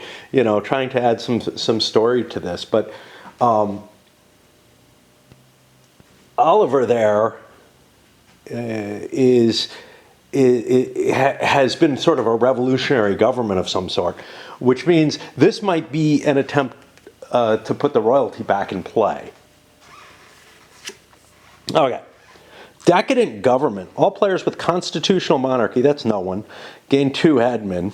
Then all players have to choose to either reform government for a full 10D tax income, 10 medieval bucks, right? Renaissance bucks, early modern bucks. You must pay 2 admin or lose stability. Okay. Ouch. Local autonomy. Add unrest to 5 of your beeps on non-core provinces, or replace them with vassals and lose a stability. That's not a good card for anyone. Obviously, if you're poor, it might be kind of okay. Or if you have no stability anyway, you could reform.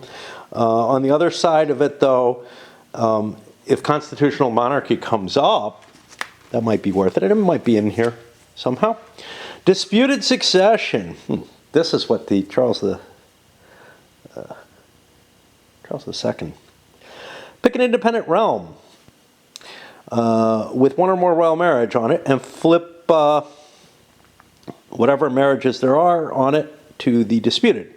War of succession, take a free declare war targeting only that realm. Gain 2 military upon DOW if the target is adjacent to your realm. You don't have to have the marriage for this. This happened before. It's kind of weird. Support for local noble. We had this before. Lose 2 prestige and gain 4 cubes of the chosen realm. So this is the kind of card that I want just to be kind of definitely randomized, right? I want to grab these, and these are the well. So this is particularly weird. So this is 32A2. What that means is this is an A-type card, which means it's core to the game system. You have to have 1A in the first round and 1A in the second round for each of these. I don't know that all of the A series cards make it in the deck. And in fact, I know that, well, I don't know that something from every set makes it in. And then this could go in either deck because it's got an X. And you might have a 1, 2, and a 3. Pre-programmed for this deck, this went in the second deck, hence the number 2 on there. And what about funkiness? We got some rebellion. We got a cardinal dying.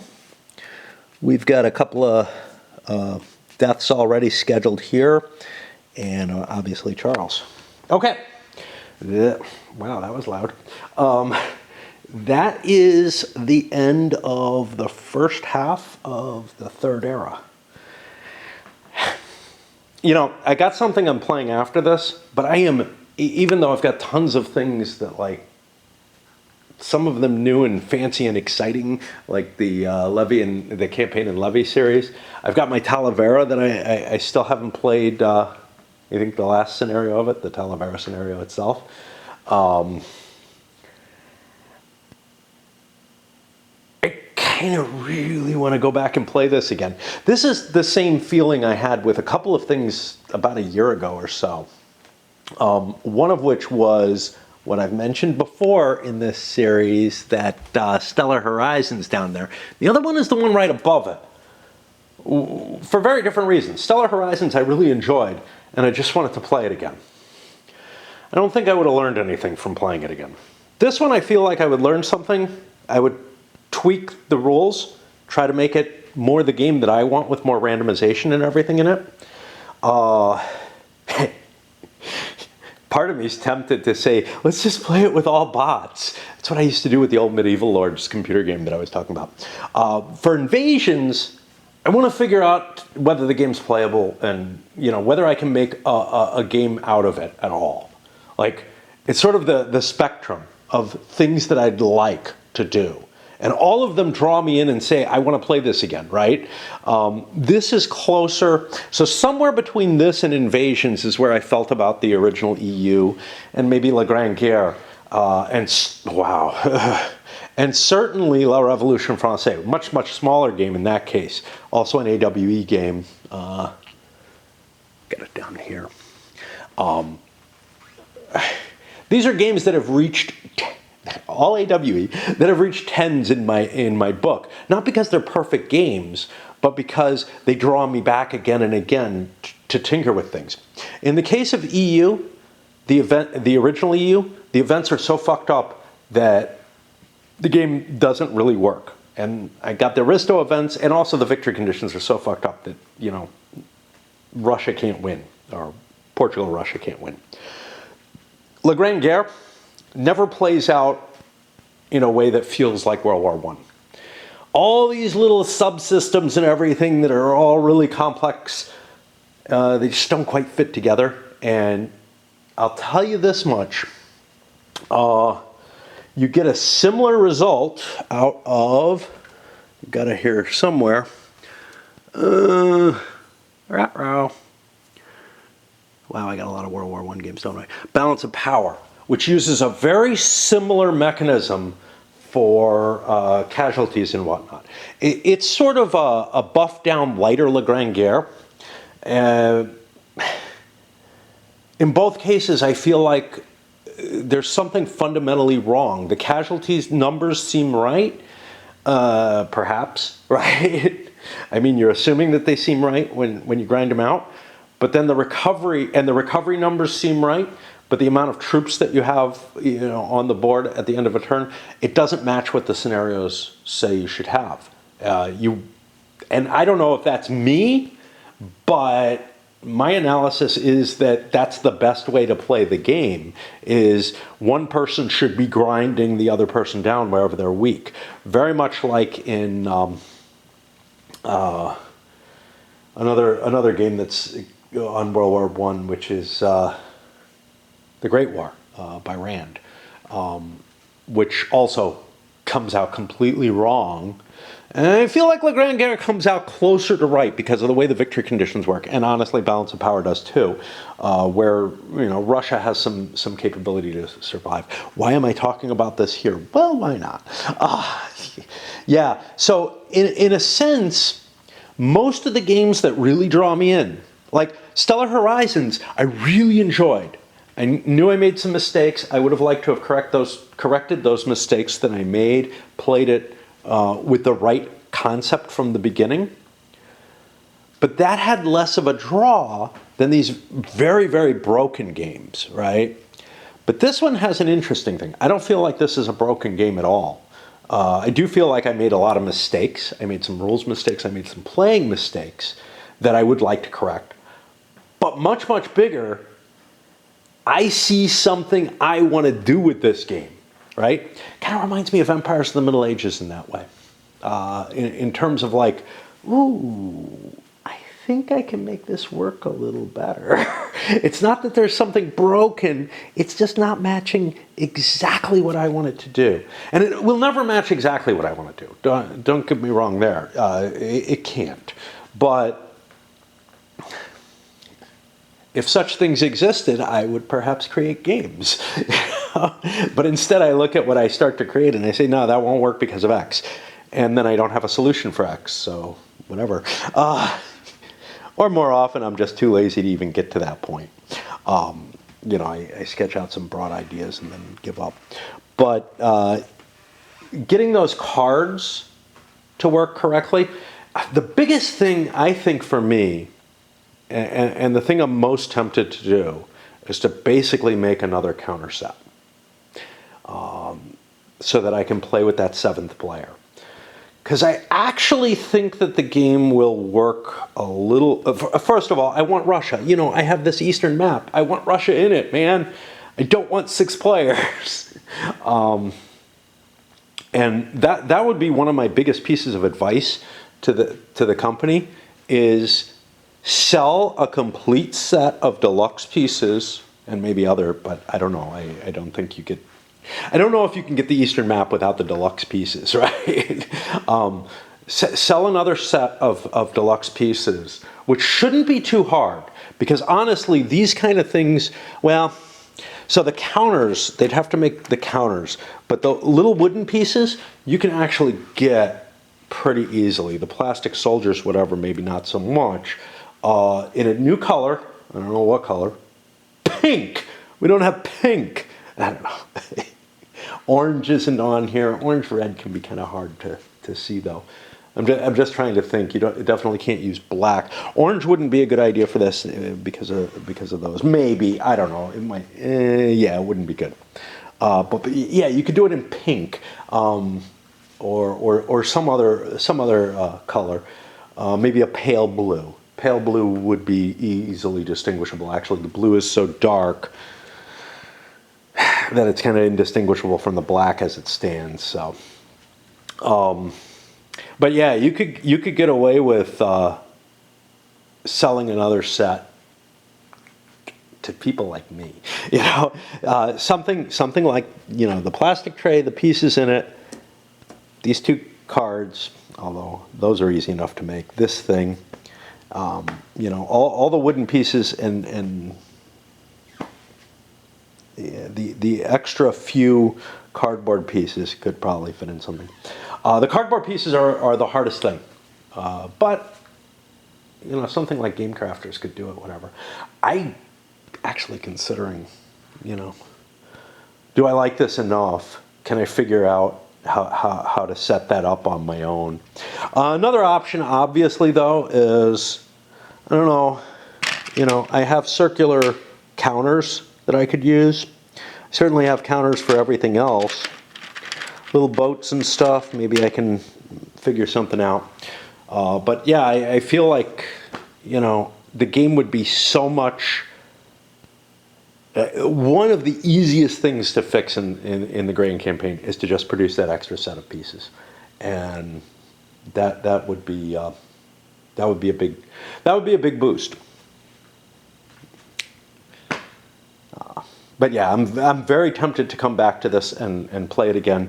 Maybe as soon as I get my the next the review copy that I've got.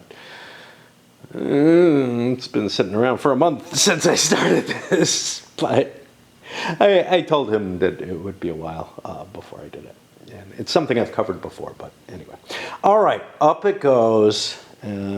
But yeah, you can tell I'm excited by this fucker. I am excited by this thing. It's odd for me to be this excited. Like, again, Empires of the Middle Ages definitely fits under that category. But it's kind of odd for me to be this excited about a game that I feel, you know, I wish I could fix a few things, but I feel like it's okay the way it is. You know, I could go either way on it, right?